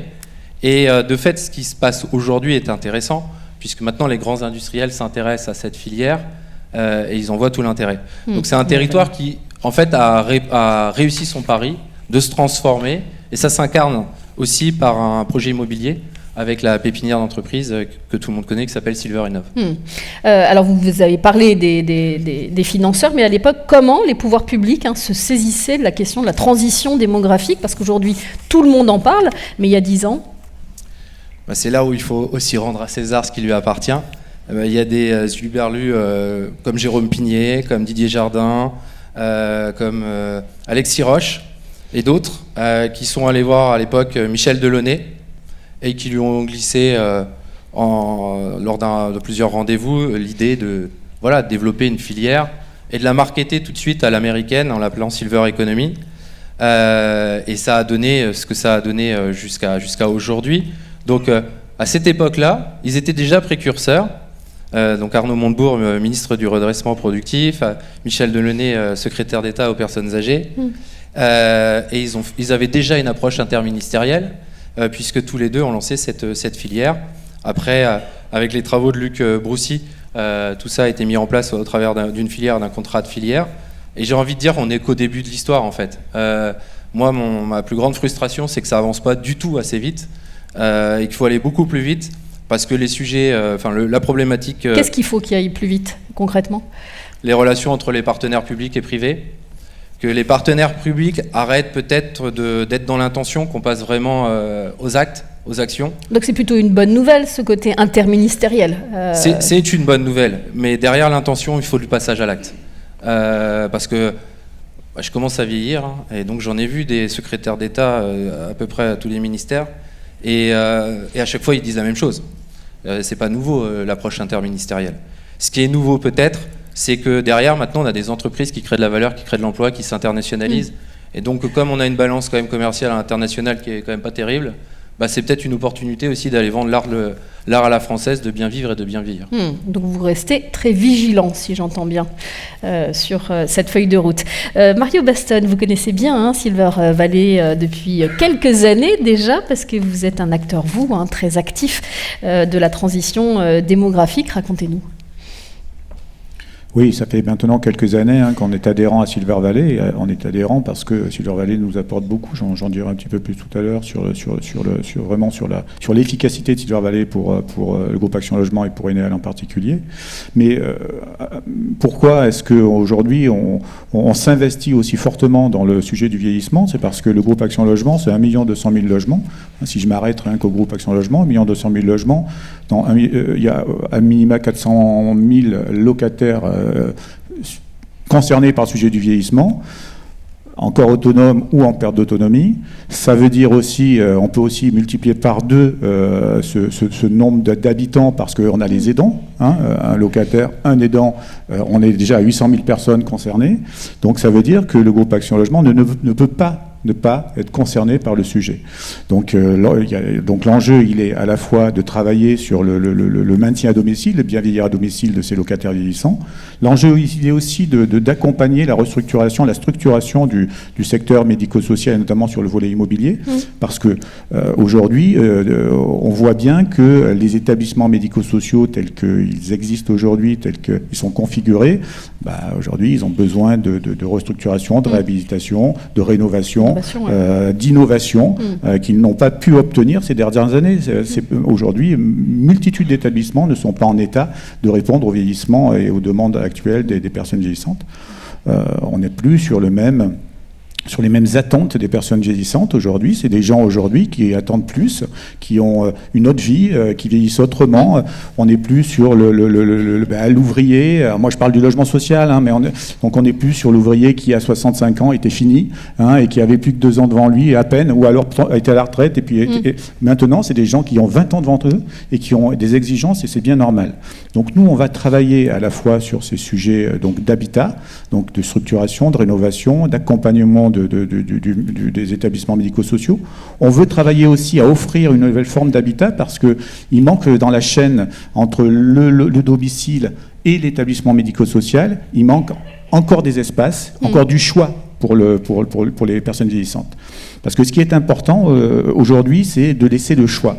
C'est-à-dire, plus les personnes vieillissantes auront du choix dans leur quartier, dans leur périmètre, plus ce sera facile pour elles et plus elles auront l'occasion de vieillir dans des bonnes conditions. Donc ça, vous validez des solutions avec Silver Valley et vous allez porter ces solutions. Alors nous, ce qu'on fait, c'est que dans notre stratégie vieillissement qu'on met en place dans le groupe Action Logement, l'objectif, c'est d'apporter des solutions sur bien vieillir à domicile. C'est l'adaptation du logement, c'est la détection des fragilités, ça va être la formation aussi des personnels, ça va être de mettre en place des techniques nouvelles dans le logement. Donc comment on fait? Le groupe Action Logement, c'est une 60aine de filiales. Ces 60 filiales, c'est des bailleurs sociaux, ils n'ont pas forcément l'expertise directe de ces sujets-là. Ouais. Donc nous, on est tiers de confiance, Enéal porte le sujet, et on s'adresse à des professionnels, à ceux qui savent. Donc nous, on s'adresse à Silver Valley. L'objectif, c'est que Silver Valley nous pousse des solutions qu'on va pouvoir tester dans nos établissements, qu'on va pouvoir valider, et une fois qu'elles seront validées, elles seront portées vers les filiales. Donc j'ai parlé là d'un vrai marché, 400 000 locataires vieillissants dans toutes les filiales au niveau de la métropole, dans les territoires et départements d'outre-mer aussi, puisqu'on est présent là-bas. Donc nous, on va chercher à s'appuyer sur Silver Valley pour pousser des innovations, pour pousser des moyens, des solutions nouvelles, et on va mettre les moyens pour ça. Et tout à l'heure, dans la table ronde précédente, on parlait de la nécessité d'avoir des choses solides, des choses qui peuvent être multipliées, qui peuvent s'accrocher aux besoins. Et nous, on a besoin de ça, c'est-à-dire on a besoin d'avoir à la fois des solutions innovantes, mais aussi des entreprises qui sont capables ensuite de porter ces solutions et de les mettre en place. Il est pérennisé. Et sur le long terme. C'est ça, il est pérennisé. Parce qu'une fois que c'est mis en place, il faut que ça reste. Il faut que ça vive. Absolument. Laetitia Jeunesse, comment un groupe comme AG2R La Mondiale se positionne pour relever les défis de la transition démographique? Alors, je dirais qu'AG2R La Mondiale, le grand âge et les solidarités intergénérationnelles, c'est son ADN. On a un groupe paritaire et mutualiste. On a à la fois une institution de retraite, de prévoyance, d'épargne. Donc, je dirais que c'est notre quotidien. Alors, comment on fait? Je dirais que d'une part, on porte ce sujet-là sur la place publique. C'est ce que le groupe s'attelle à faire dans sa communication. C'est ce que notre directeur général, Bruno Angle, aussi par ses prises de parole et sa communication, fait au quotidien. Vraiment ce sujet du grand âge, du bien vieillir, pour le porter dans le débat public. Enfin, en tout cas, contribuer. Chacun, en tout cas, contribuer à notre mesure.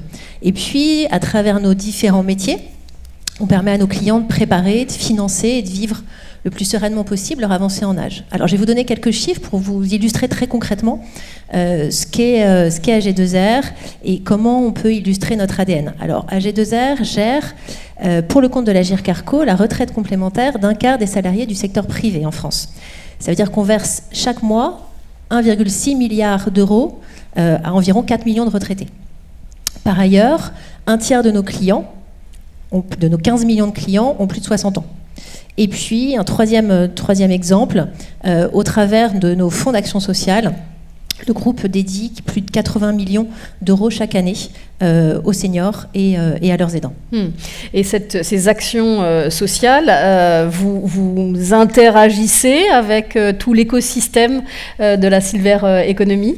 Alors oui, bien sûr. En fait, à travers les cotisations que versent les retraités tout au long de leur vie active, le AG2R Agir Carco, notre institution de retraite complémentaire, leur permet ensuite de pouvoir bénéficier de prévention et d'accompagnement. Donc de prévention du bien vieillir et d'accompagnement pour pouvoir surmonter des situations difficiles. On a formé nos collaborateurs. Aujourd'hui, ils savent les écouter, les conseiller, les orienter.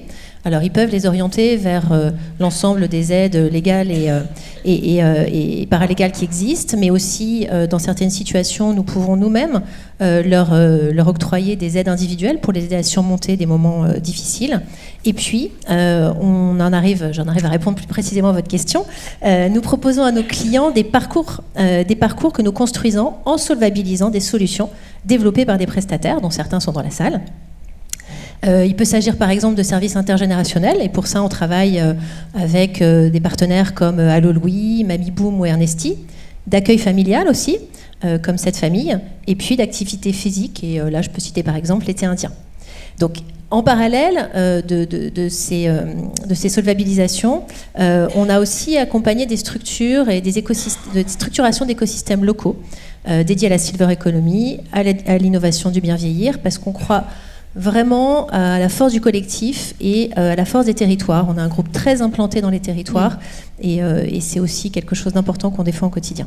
Avec tout cet écosystème, d'ailleurs, Marie Basson, comment vous avez vu évoluer cet écosystème du bien vieillir, puisque vous interagissez avec lui depuis longtemps, et n'hésitez pas, Benjamin, aussi à donner votre vision de cette évolution de ce secteur de la Silver Economy. Beaucoup de professionnalisme aujourd'hui, beaucoup plus qu'on en voyait il y a quelques années. On se connaît un peu tous, là, Benjamin, ça fait quelques années quand même qu'on bosse ensemble, et maintenant les choses sont beaucoup plus claires, beaucoup plus structurées, et puis l'écosystème comprend beaucoup mieux aussi les besoins.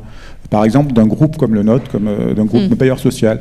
Au début, c'était pas très bien compris. C'était un petit peu le sentiment de dire, on va proposer des sujets, des innovations, on va les positionner, et puis après on va passer à autre chose, on va voir ce que ça donne. Mais non, nous, on a besoin d'avoir des choses qui peuvent se poser. On a besoin de lancer des appels d'offres. C'est des sommes très importantes qui sont en jeu. Et ensuite, une fois qu'une solution est mise en place, il faut qu'elle reste en place. C'est-à-dire que nos locataires, nos habitants, on peut pas leur enlever la solution, et ça c'est aussi l'équité. Et on a besoin que tout le monde puisse y avoir accès. Donc il y a aussi à la fois quelque chose qui doit être pérenne, mais aussi quelque chose qui doit être accessible à tous. C'est ça le logement social, il faut que ce soit accessible à tous, c'est ça l'équité. Donc c'est pas je l'achète parce que j'ai les moyens de l'acheter. Donc tout ça, aujourd'hui l'écosystème le comprend. Et c'est qu'ils savent répondre à ça. Donc on y a beaucoup travaillé. On sait, au début, c'était pas si simple, on sait, parce qu'il faut se comprendre. On n'est pas du même monde, donc il faut se parler. Et une fois qu'on a réussi à se parler, que chacun a mis en place aussi les pros qui savaient répondre à ces besoins-là, et aujourd'hui, on trouve des solutions, on les porte ensemble. Et d'ailleurs, la stratégie bien vieillir qu'on a écrite pour le groupe Action Logement, elle tient lieu aussi de tout ce qu'on a fait avec l'écosystème. Oui. Laetitia Jeunesse, de quelle façon AG2R, la mondiale, entre en synergie justement avec les stratégies du bien vieillir, cette fois à domicile? Alors, au-delà du seul domicile, en fait, nous, ce qu'on fait, c'est qu'on travaille sur un parcours résidentiel choisi. Alors, il est composé bien sûr de services d'adaptation au logement, par exemple avec Alogia, mais aussi de care management, avec des acteurs comme Marguerite, ou de soutien aux nouvelles formes d'habitat. Et puis nos experts et leurs collègues homologues dans les autres groupes de protection sociale ont défini la politique habitat du régime Agir Carco. C'est-à-dire que ça permet de cibler, de cribler les projets qui peuvent être financés par les institutions gestionnaires du régime. Et c'est comme ça qu'on peut accompagner collectivement à la fois la transformation, aussi dans cette même logique, la transformation d'établissements médico-sociaux, la solvabilisation de prestataires qui contribuent à l'amélioration des conditions de vie dans ces établissements, et puis aussi le financement de projets d'habitat inclusif, d'habitat participatif, de lieux d'accueil et de répit pour les aidants. Donc il y a une vraie interaction. Benjamin, comment on convainc les acteurs économiques aujourd'hui, qui sont hors la filière Silver Economy, de se saisir des enjeux de la transition démographique pour en faire des opportunités? Ça, c'est à l'entrepreneur que je m'adresse. Déjà, je pense pas en posant cette question. Merci Benjamin. Non, mais volontairement, en fait, en fait, le sujet, c'est que si vous parlez à un acteur économique de la silver economy, ça ne l'intéresse pas. Par contre, si vous avez une approche client, donc de lui parler de ce qu'il connaît le mieux, ses clients, quand vous parlez avec Système U, avec le président de Système U, avec ses homologues chez Monoprix, chez Carrefour, chez Auchan, etc., quand vous parlez avec les acteurs de l'automobile, quand vous parlez avec les acteurs de l'aéronautique, quand vous parlez avec les acteurs du tourisme, il n'y en a pas un seul qui n'est pas préoccupé par l'intelligence artificielle, par le réchauffement climatique. Et en fait, ils commencent à entrevoir, et pourtant ça va être la première crise qu'ils vont se prendre tous de plein fouet, c'est le vieillissement de leurs clients. Et donc, quand on commence à leur mettre la lumière sur ce sujet-là, à leur expliquer que les attitudes, les comportements, les usages de ces clients ne sont pas les mêmes que lorsqu'ils avaient 40 ou 50 ans, ça ne veut pas dire qu'ils ne continuent pas à aller à la montagne, à prendre le bateau ou à voyager, etc. Simplement, ils attendent peut-être plus de confort, plus de services, et là, il y a plein d'innovations à imaginer. Moi, je crois beaucoup qu'en fait, si vous voulez changer le monde, c'est à mon humble... Moi, je suis un petit colibri dans cette affaire, mais je pense vraiment que c'est ça le changement de paradigme. C'est ça qui va faire que dans 10 ans, vous aurez peut-être Elon Musk de la silver economy qui sera là pour raconter l'histoire de son entreprise qui, en 10 ans, est devenue une entreprise mondiale. Moi, je crois beaucoup à ça. C'est-à-dire qu'il y a 10 ans, c'était comment on fait travailler des laboratoires de recherche, des structures d'investissement, des partenaires publics. Et là, on a fait naître des startups. Je pense qu'aujourd'hui, on doit faire naître des entreprises avec des entrepreneurs qui ont des ambitions. Parce que ça, on n'en parle jamais, mais c'est important aussi, c'est qu'il y ait des entrepreneurs qui aient des ambitions très fortes. Il n'y a pas beaucoup de... Moi, j'en connais pas beaucoup, et pourtant, je pense que j'en vois beaucoup. C'est quoi des ambitions très fortes de devenir, par exemple, l'entreprise qui va valoir $1 milliard, la vraie licorne de la silver economy, je ne la connais pas. Et je ne connais pas l'entrepreneur qui a encore cette ambition-là dans sa tête. Je pense que c'est aussi ça qu'on doit réussir. Dans mes activités chez Silver Alliance, on a lancé une opération qui s'appelle Rêve de Senior. Quand on entreprend, on a aussi un rêve. Et donc, moi, je pense que volontairement, c'est ça. Il faut réussir à donner l'envie d'entreprendre et d'avoir un rêve tellement grand que ça va embarquer plein de monde. Ça, c'est pour les entrepreneurs, mais pour les entreprises qui ont déjà des activités, donc l'idée, c'est qu'elles doivent créer les opportunités en termes de services, de produits, etc. C'est surtout que, je vais vous donner quelques chiffres, mais je pense qu'on les connaît tous, mais il y a quand même des chiffres qui sont intéressants quand on regarde la gestion sous actifs, les personnes qui ont, les gens qui épargnent, etc. On sait tous aujourd'hui que 60% du patrimoine actif sous gestion, actif immobilier, etc. est détenu par des personnes de plus de 60 ans. Ces personnes-là vont vieillir, ces liquidités vont se transformer, vont se réinjecter dans l'économie, et on sait aussi qu'en même temps, on doit avoir plus d'impact sur notre planète. Parce que cette énergie, cette valeur monétaire, on ne peut pas la transformer dans des projets de construction d'une société, de la longévité. Donc ça me permet d'ailleurs de faire une parenthèse et de rappeler que ce sujet-là, c'était un sujet que traitait très très bien Nicolas Menet, qui me manque terriblement, et je pense à beaucoup de gens, et qui du coup parlait de ces sujets. Ce que j'attends moi aussi des acteurs publics pour aider les partenaires privés, c'est qu'ils planifient, être un État planificateur. Il faut qu'on ait des objectifs. On a un objectif de réduction de notre émission de carbone, on a un objectif d'avoir le moins d'impact possible sur la planète avec le réchauffement climatique à la fin du siècle. Mais les Français, ils attendent, les gens qui ont 65 ans, 70, 75 ans, 85 ans aujourd'hui, ils ne seront pas là pour voir les réchauffements climatiques, et je pense nous aussi. Donc c'est maintenant qu'il faut se préoccuper des sujets. Et donc les entreprises, en fait, moi je l'ai dit ce matin, parce qu'on a créé un événement sur ce sujet-là à l'Obs, je pense que les vieux ne doivent pas être à la marge des entreprises ou des sociétés. Les vieux, c'est la marge des entreprises de demain. Et ça, c'est important de l'avoir en tête. Vraiment une approche très clientéliste pour tout simplement répondre aux attentes. Et juste pour terminer, je pense que quand on imagine un produit par une personne âgée, qu'on a l'intention de la commercialiser pour tout le monde, en fait, on s'ouvre des parts de marché incroyables. Et en fait, on fait du produit qui s'appelle du design for all et qui est très intéressant en termes de développement économique. Comme la bouteille de lait Candia, je crois, c'est ça ? Qui a été d'abord créée pour des personnes plus âgées. Voilà, comme la bouteille de lait de Candia, comme la Tesla.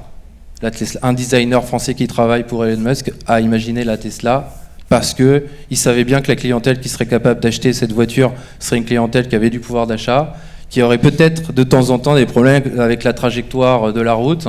Donc, vous voyez, c'est déjà dans les entreprises, c'est peut-être pas dit. Des entreprises comme L'Oréal, par exemple, je pense que c'est peut-être les numéros 1 dans la silver economy, ils le disent pas pour autant. Donc il y a aussi quelque part, mais c'est peut-être lié à la société, ce déni du vieillissement. En fait, on devrait ne pas, il faudrait pas en avoir peur. C'est une chance de vieillir, en fait, on l'oublie tout le temps. Merci de nous le rappeler, de cette chance de vieillir. Benjamin, il y a des exemples aussi intéressants d'entreprises publiques ou privées qui ont pris et qui prennent. Moi, je pense à la SNCF. Racontez-nous ce qu'elle fait, vous devez être sûrement au courant. Il y a eu un accord cadre signé récemment. C'est des sujets d'ailleurs qu'on évoque avec Mario, à savoir sur les territoires où il y a des très fortes problématiques de désertification et de déserts médicaux, comment ramener un peu de médecins là où les Français en ont plus, ou de spécialistes. Donc la SNCF a lancé une action là, d'équiper 300 gares avec une société de téléconsultation. Donc ça m'aide. Voilà, exactement. Ça fait parler. Parce qu'on se demande, est-ce que dans une gare, avoir une cabine de téléconsultation, c'est la bonne chose? Et en même temps, en fait, à ces personnes qui disent ça, il faut leur répondre que est-ce que c'est normal que les Français n'aient pas de médecins sur leur territoire? Donc, on voit que la technologie... Il y a une grosse colère quand même du Conseil des médecins. Oui, c'est une grosse colère. Il faut évidemment pas mettre la borne de téléconsultation à côté du cabinet médical. Au contraire, il faut favoriser le cabinet médical. Mais je pense qu'il y a des territoires où il n'y a plus de cabinet médical, tout simplement, ou de spécialistes. La gare est un flux où il y a plein de gens qui passent. Effectivement, de pouvoir faire sa téléconsultation, ça peut être une chance pour les Français. Il faut le voir dans ce sens-là. Comme une opportunité. Et il y a plein d'autres actions qui sont en train de se mettre en place de cette ampleur. Tant mieux. Et certains monoprix de Toulouse, Troyes et Paris ont aussi équipé leurs magasins de box de téléconsultation. Marion Baston, c'est quoi les délits, pas les délits, ne me dites pas tout, les défis qui s'imposent aujourd'hui à un groupe comme le vôtre face à cette transition démographique que vous allez vivre, vous, de plein fouet, avec vos locataires? Tout d'abord, être en capacité de proposer à nos locataires de bien vieillir à domicile, de détecter leurs fragilités d'abord, et de les connaître, savoir vers qui on doit aller pour les accompagner dans le vieillissement. Comment vous faites ça? Alors, on a aujourd'hui mis en place une vraie stratégie vieillissement avec des actions et des engagements forts sur cette stratégie-là. Chaque engagement aujourd'hui est décliné auprès de nos filiales. On donne les moyens à nos filiales pour porter ces engagements. La détection des fragilités, on met en place des structures qui nous permettent, qui nous accompagnent pour détecter ces fragilités-là, que ce soit au travers des collectivités, mais aussi de prestataires externes. On a aussi toute l'adaptation des logements. Alors l'adaptation des logements, c'est plus que changer la baignoire en douche. Ça va au-delà, pour qu'on soit en capacité d'avoir un vrai maintien à domicile dans de bonnes conditions. Il y a toute une stratégie patrimoniale d'offre d'habitat dans un quartier pour que la personne existante puisse rester dans le quartier. Ça, c'est une stratégie patrimoniale qui est mise en place. Il y a aussi des moyens qui sont donnés pour justement avoir des vraies lignes budgétaires pour accompagner cette innovation, pour accompagner ce maintien à domicile. Parce que si vous ne mettez pas les moyens, si vous ne mettez pas des budgets en face, c'est pas la peine, c'est que de l'incantation. Et on n'arrive à rien. Donc cette stratégie vieillissement, aujourd'hui, on la met en place, elle est diffusée auprès de nos filiales. Par exemple, chaque filiale a un expert, au moins un expert vieillissement. On a des équipes qui sont formées au vieillissement. D'ailleurs, on travaille avec l'écosystème. Alogia, qu'on connaît bien, forme nos équipes. Voilà, donc on va chercher des prestataires qui ont cette connaissance-là. On va aussi travailler et ça c'est très important, à développer une offre. Alors, bien sûr, travailler sur l'existant, et c'est ça aussi une des réponses. Il existe aujourd'hui une offre des établissements existants qui doivent pouvoir rayonner, qui doivent pouvoir s'ouvrir sur les quartiers. Donc il ne faut pas balayer d'un revers de main l'existant, il faut le restructurer. et lui permettre quand on a des exploitants qui sont en capacité de porter du service vers la personne âgée du quartier, quand on permet aux personnes âgées du quartier de venir dans l'établissement existant avec des équipements nouveaux, éventuellement de la télémédecine, des sujets qu'ils peuvent utiliser. Vous ouvrez. Hein. Et il faut ouvrir, parce qu'il faut utiliser aussi l'existant. C'est pas la peine d'essayer d'inventer aussi ce qui... Mais il faut le rééquiper, le restructurer. Et puis, bien sûr, un habitat nouveau, une offre nouvelle pour des personnes vieillissantes qui ont changé. Et ça, aujourd'hui, c'est une formidable opportunité pour l'habitat, parce que les personnes, les seniors, aujourd'hui, ils ont envie de ça. Alors, bien sûr, il y a tous les sujets de colocation, il y a les sujets d'habitat partagé, il y a tous ces sujets, c'est foisonnant, et c'est ça qu'il faut qu'on cherche qu'on doit mettre en place, et nous, c'est ce qu'on fait, c'est ce qu'on produit aujourd'hui, pour avoir une offre réellement viable, fiable, pour une offre qui est multiple sur des territoires. Et puis, la dernière chose, c'est que un enjeu principal aussi, c'est d'être en capacité d'apporter des réponses territoire par territoire. C'est-à-dire qu'on n'apporte pas tout à fait les mêmes réponses au vieillissement si on est à Marseille qu'on est ou à Lille, et notamment sur les départements d'outre-mer où ils ont des spécificités sur lesquelles il faut pouvoir répondre. Donc ça aussi, c'est un gros enjeu de notre groupe sur ces sujets-là. Et vous considérez que la transition écologique est à traiter exactement au même plan, voire même en systémique, avec la transition démographique, les deux. C'est exactement les deux transitions qu'on doit traiter aujourd'hui. Et Benjamin a raison lorsqu'il dit qu'aujourd'hui, la transition écologique, énergétique, on a des plans d'action, et c'est le cas d'ailleurs pour notre groupe. On a mis en place dans notre plan de quinquennal un gros sujet de transition écologique et de transition énergétique qui est écrit, qui est structuré, qui est financé, et on s'est aperçu finalement en écrivant notre stratégie vieillissement de dire on aurait dû aussi mettre en place ce plan dans le plan quinquennal sur la transition. Bon, on va le faire, on va le raccrocher, mais voilà, c'est ça qui se passe aujourd'hui. C'est les deux éléments essentiels du tournant de ces prochaines années. Et qui se répondent sur beaucoup d'enjeux. Quels sont encore les acteurs à mobiliser, ceux qui ont encore besoin d'être auprès de vous pour cette transition démographique, Mario Baston? Alors aujourd'hui, on travaille bien avec les acteurs, avec la GICARCO, avec le Conférence des Déserts, avec les acteurs de l'écosystème, avec les gestionnaires médico-sociaux aussi. Nous, on est sur le non lucratif, mais donc on signe des conventions précises, qui peuvent nous permettre de travailler, de mutualiser.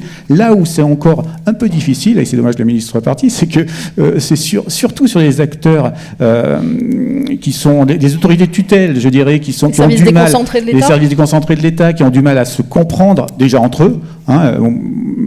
Lorsqu'on monte un établissement sur un territoire, c'est déjà difficile d'avoir autour de la table des gens qui ne se comprennent pas, entre le département, l'ARS, c'est très compliqué parce qu'on n'arrive pas justement à avoir les mêmes formules, à avoir les mêmes niveaux de subvention, à avoir les mêmes attachements au sujet, d'un département à l'autre, d'une région à l'autre. Donc encore, cette cohérence-là, elle n'existe pas. Ça, c'est ça qui manque aujourd'hui. C'est dommage parce que je trouve que aujourd'hui, l'écosystème du bien vieillir, la silver economy est très en avance, mais ce qui manque aujourd'hui, c'est plutôt les autorités tutelles, c'est plutôt les décideurs publics qui ont un peu de mal à suivre finalement la rapidité dans laquelle ça s'installe. Avec une manque de réalité terrain ou une bonne vision, selon vous? Non, c'est que les lourdeurs font que lorsque vous avez des antagonismes, vous n'avez pas les mêmes choix entre un département qui porte aussi le sujet du vieillissement et une ARS qui porte aussi le sujet du vieillissement mais qui ne se parlent pas. À un moment donné, c'est compliqué. C'est pas le même résultat. Benjamin, dans le monde de l'entrepreneuriat, dans les secteurs économiques, qui reste encore à mobiliser? Il y a des secteurs qui sont encore un petit peu fermés. Là, on a beaucoup parlé du service à la personne, du médico-social et de la santé. J'en ai nommé tout à l'heure d'autres. Le tourisme, je pense l'agroalimentaire, les cosmétiques, les transports. Enfin, bref, tout ce qui va nous aider en fait à vivre et à continuer à vivre chacun la vie qu'on veut mener. Il n'y a pas un secteur, c'est vraiment, vous l'avez dit, c'est systémique. Moi, mon rêve, c'est qu'on arrive à planter une graine dans chaque COMEX où on parle écologie, numérique, démographie. Je pense que c'est le trio de la feuille de route stratégique de n'importe quel COMEX, de n'importe quelle entreprise, du CAC 40 et toutes les chaînes de valeur après qu'elle pilote. Et c'est pas cette année ou dans les 5 ans on fait ça et puis dans les 5 ans on fera le reste. Non, c'est tous en même temps. Donc, on a nommé dans les COMEX d'entreprise beaucoup de directeurs RSE. Bon, bah, ça serait peut-être bien que, sans nommer le directeur de la Silver Economy, que le directeur RSE, dans le S de RSE, on lui fasse des formations sur les enjeux de la démographie, du vieillissement de la population. Parce que c'est lui, après, qui va distiller, qui va diffuser en interne à ses équipes. Donc moi, je pense que ces enjeux enfin, c'est ces enjeux-là. Et après, il y a quand même, enfin, le monde de la santé est précurseur dans la Silver Economy. Oui, évidemment. Pas le monde bancaire, en revanche. Bah, le monde bancaire s'y met quand même fortement, de par le fait que ces autorités de tutelle, l'AMF ou la PCR, lui demandent depuis 2018 de faire en sorte que ces conseillers bancaires soient de plus en plus formés à traiter un client qui potentiellement a des troubles neurodégénératifs avec la maladie d'Alzheimer entre autres, à les détecter. Ceci étant dit, il y a quand même beaucoup de téléassistance de banques qui commercialisent de la téléassistance, donc, ou de la dépendance, du décès, etc. Donc ils sont aussi sur ces sujets-là. Encore une fois, je pense qu'il y a le sujet du déni de son client. Son client, il a vieilli, il faut l'assumer, et il y a peut-être des attitudes, des usages, pas à réinventer le monde bancaire, mais juste à adapter le monde bancaire au fait que il naît aujourd'hui plus de seniors que de bébés. Évidemment.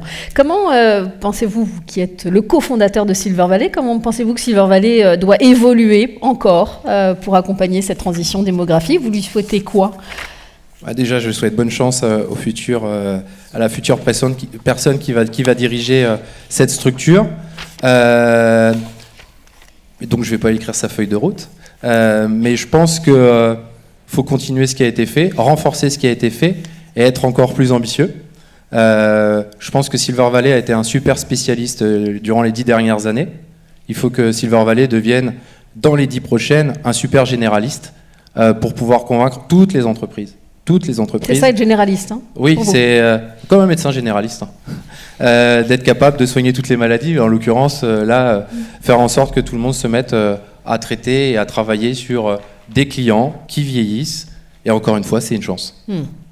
On arrive à la fin de cette table ronde. Laetitia Genest, je vous laisse conclure sur les enjeux et les freins à lever pour réussir cette transition démographique qui est l'affaire de tous. Bon, il y a déjà beaucoup de choses qui ont été dites, mais peut-être en complément, voire peut-être deux enjeux qu'on pourrait partager et qui ont été déjà évoqués dans la précédente table ronde, que Mario a évoqué aussi tout à l'heure. Je pense c'est vraiment très important de coller aux besoins et aux envies des seniors. Et pour ce faire, de les intégrer dès le démarrage des projets, dans la conception et dans l'évaluation des services. C'est ce que fait Silver Valley, c'est ce qu'on fait dans nos labs, et je pense que c'est vraiment très important. Par ailleurs, on a un sujet autour de l'évaluation de la robustesse des offreurs de services, parce que c'est elle qui va être gage ensuite de la capacité d'essaimage et puis de la qualité du service rendu aux seniors. Et puis, en parallèle, peut-être deux types d'actions qui pourraient contribuer à lever les freins dans le secteur.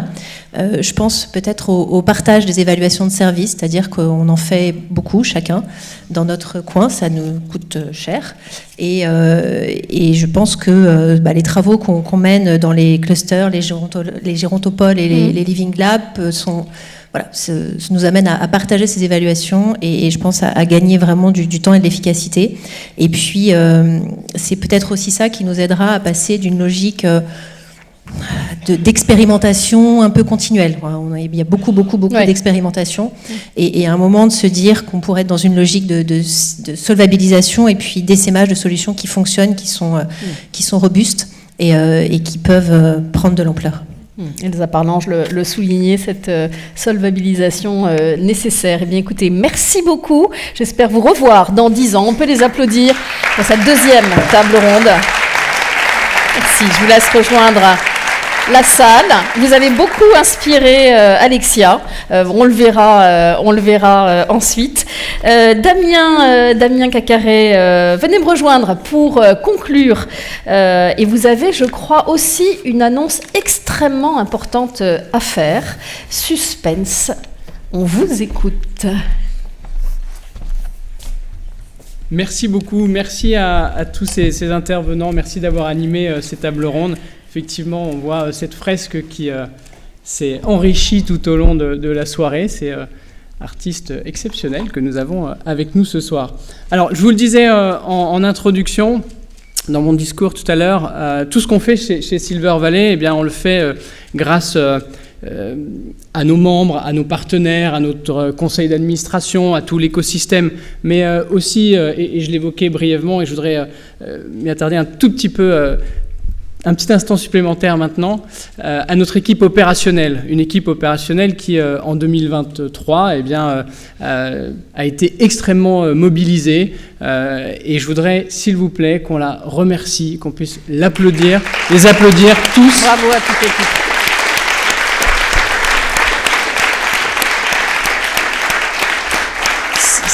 Merci pour eux. C'est une petite équipe, Silver Valley, donc, mais qui mène des actions profonde et extrêmement importante pour l'ensemble de l'offre de services qu'on est capable de servir au sein de Silver Valley. Et cette équipe, eh bien, aujourd'hui, elle a plus que jamais besoin d'un capitaine, d'un pilote qui va eh bien, prendre en charge de donner le cap, de prendre cette feuille de route, cette nouvelle feuille de route, de dérouler cette feuille de route. Eh bien, j'ai l'immense plaisir et je suis très heureux ce soir de vous annoncer qu'en janvier 2024, quelqu'un va prendre la direction générale de Silver Valley. C'est un homme qui est passionné par l'innovation et l'entrepreneuriat au service du bien vieillir. C'est un homme qui est expérimenté parce qu'il y travaille dans cet écosystème depuis plus de 15 ans. Il connaît bien aussi Silver Valley de l'intérieur. Je ne vais pas faire durer le suspense plus longtemps parce que je crois que ce n'est pas la peine de vous le présenter en détail. Vous le connaissez tous. Il s'agit de Romain Gano. Merci Romain de prendre les rênes de Silver Valley. Venez Romain, venez nous rejoindre.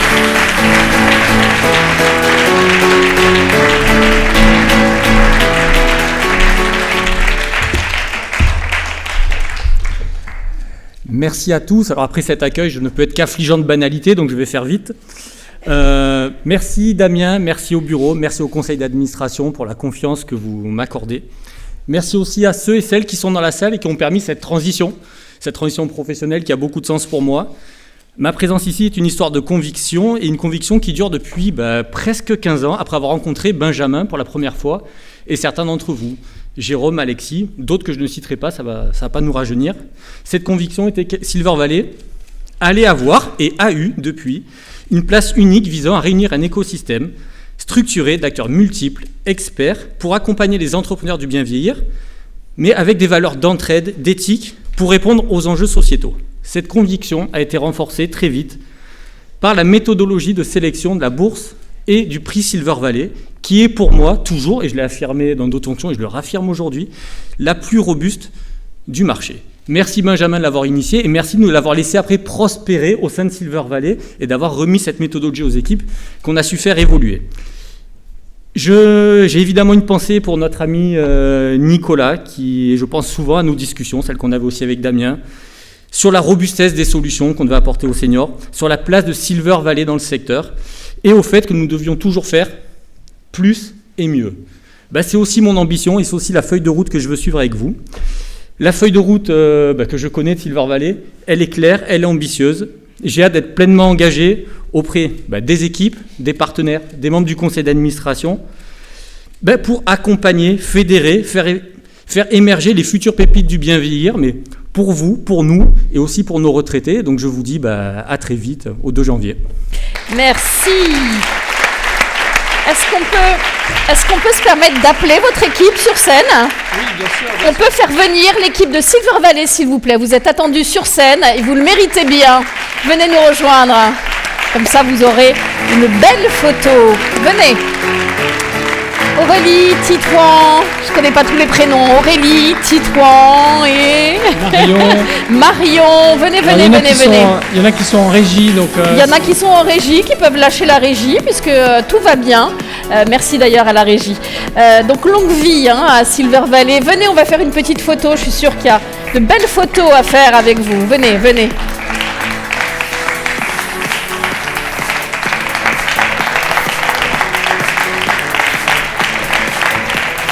Et voilà, Aurélie, le reste de l'équipe arrive. Un grand succès et une prochaine belle décennie. Il y a un très beau cocktail qui vous attend après cette séance de photos, un cocktail évidemment d'anniversaire. Regardez comme ils sont beaux. Bravo. Mesdames et messieurs, l'équipe de Silver Valley.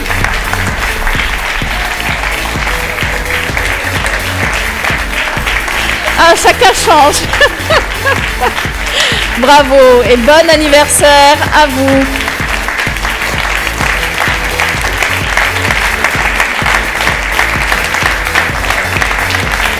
Bravo, passez une excellente soirée. On se retrouve autour d'un verre.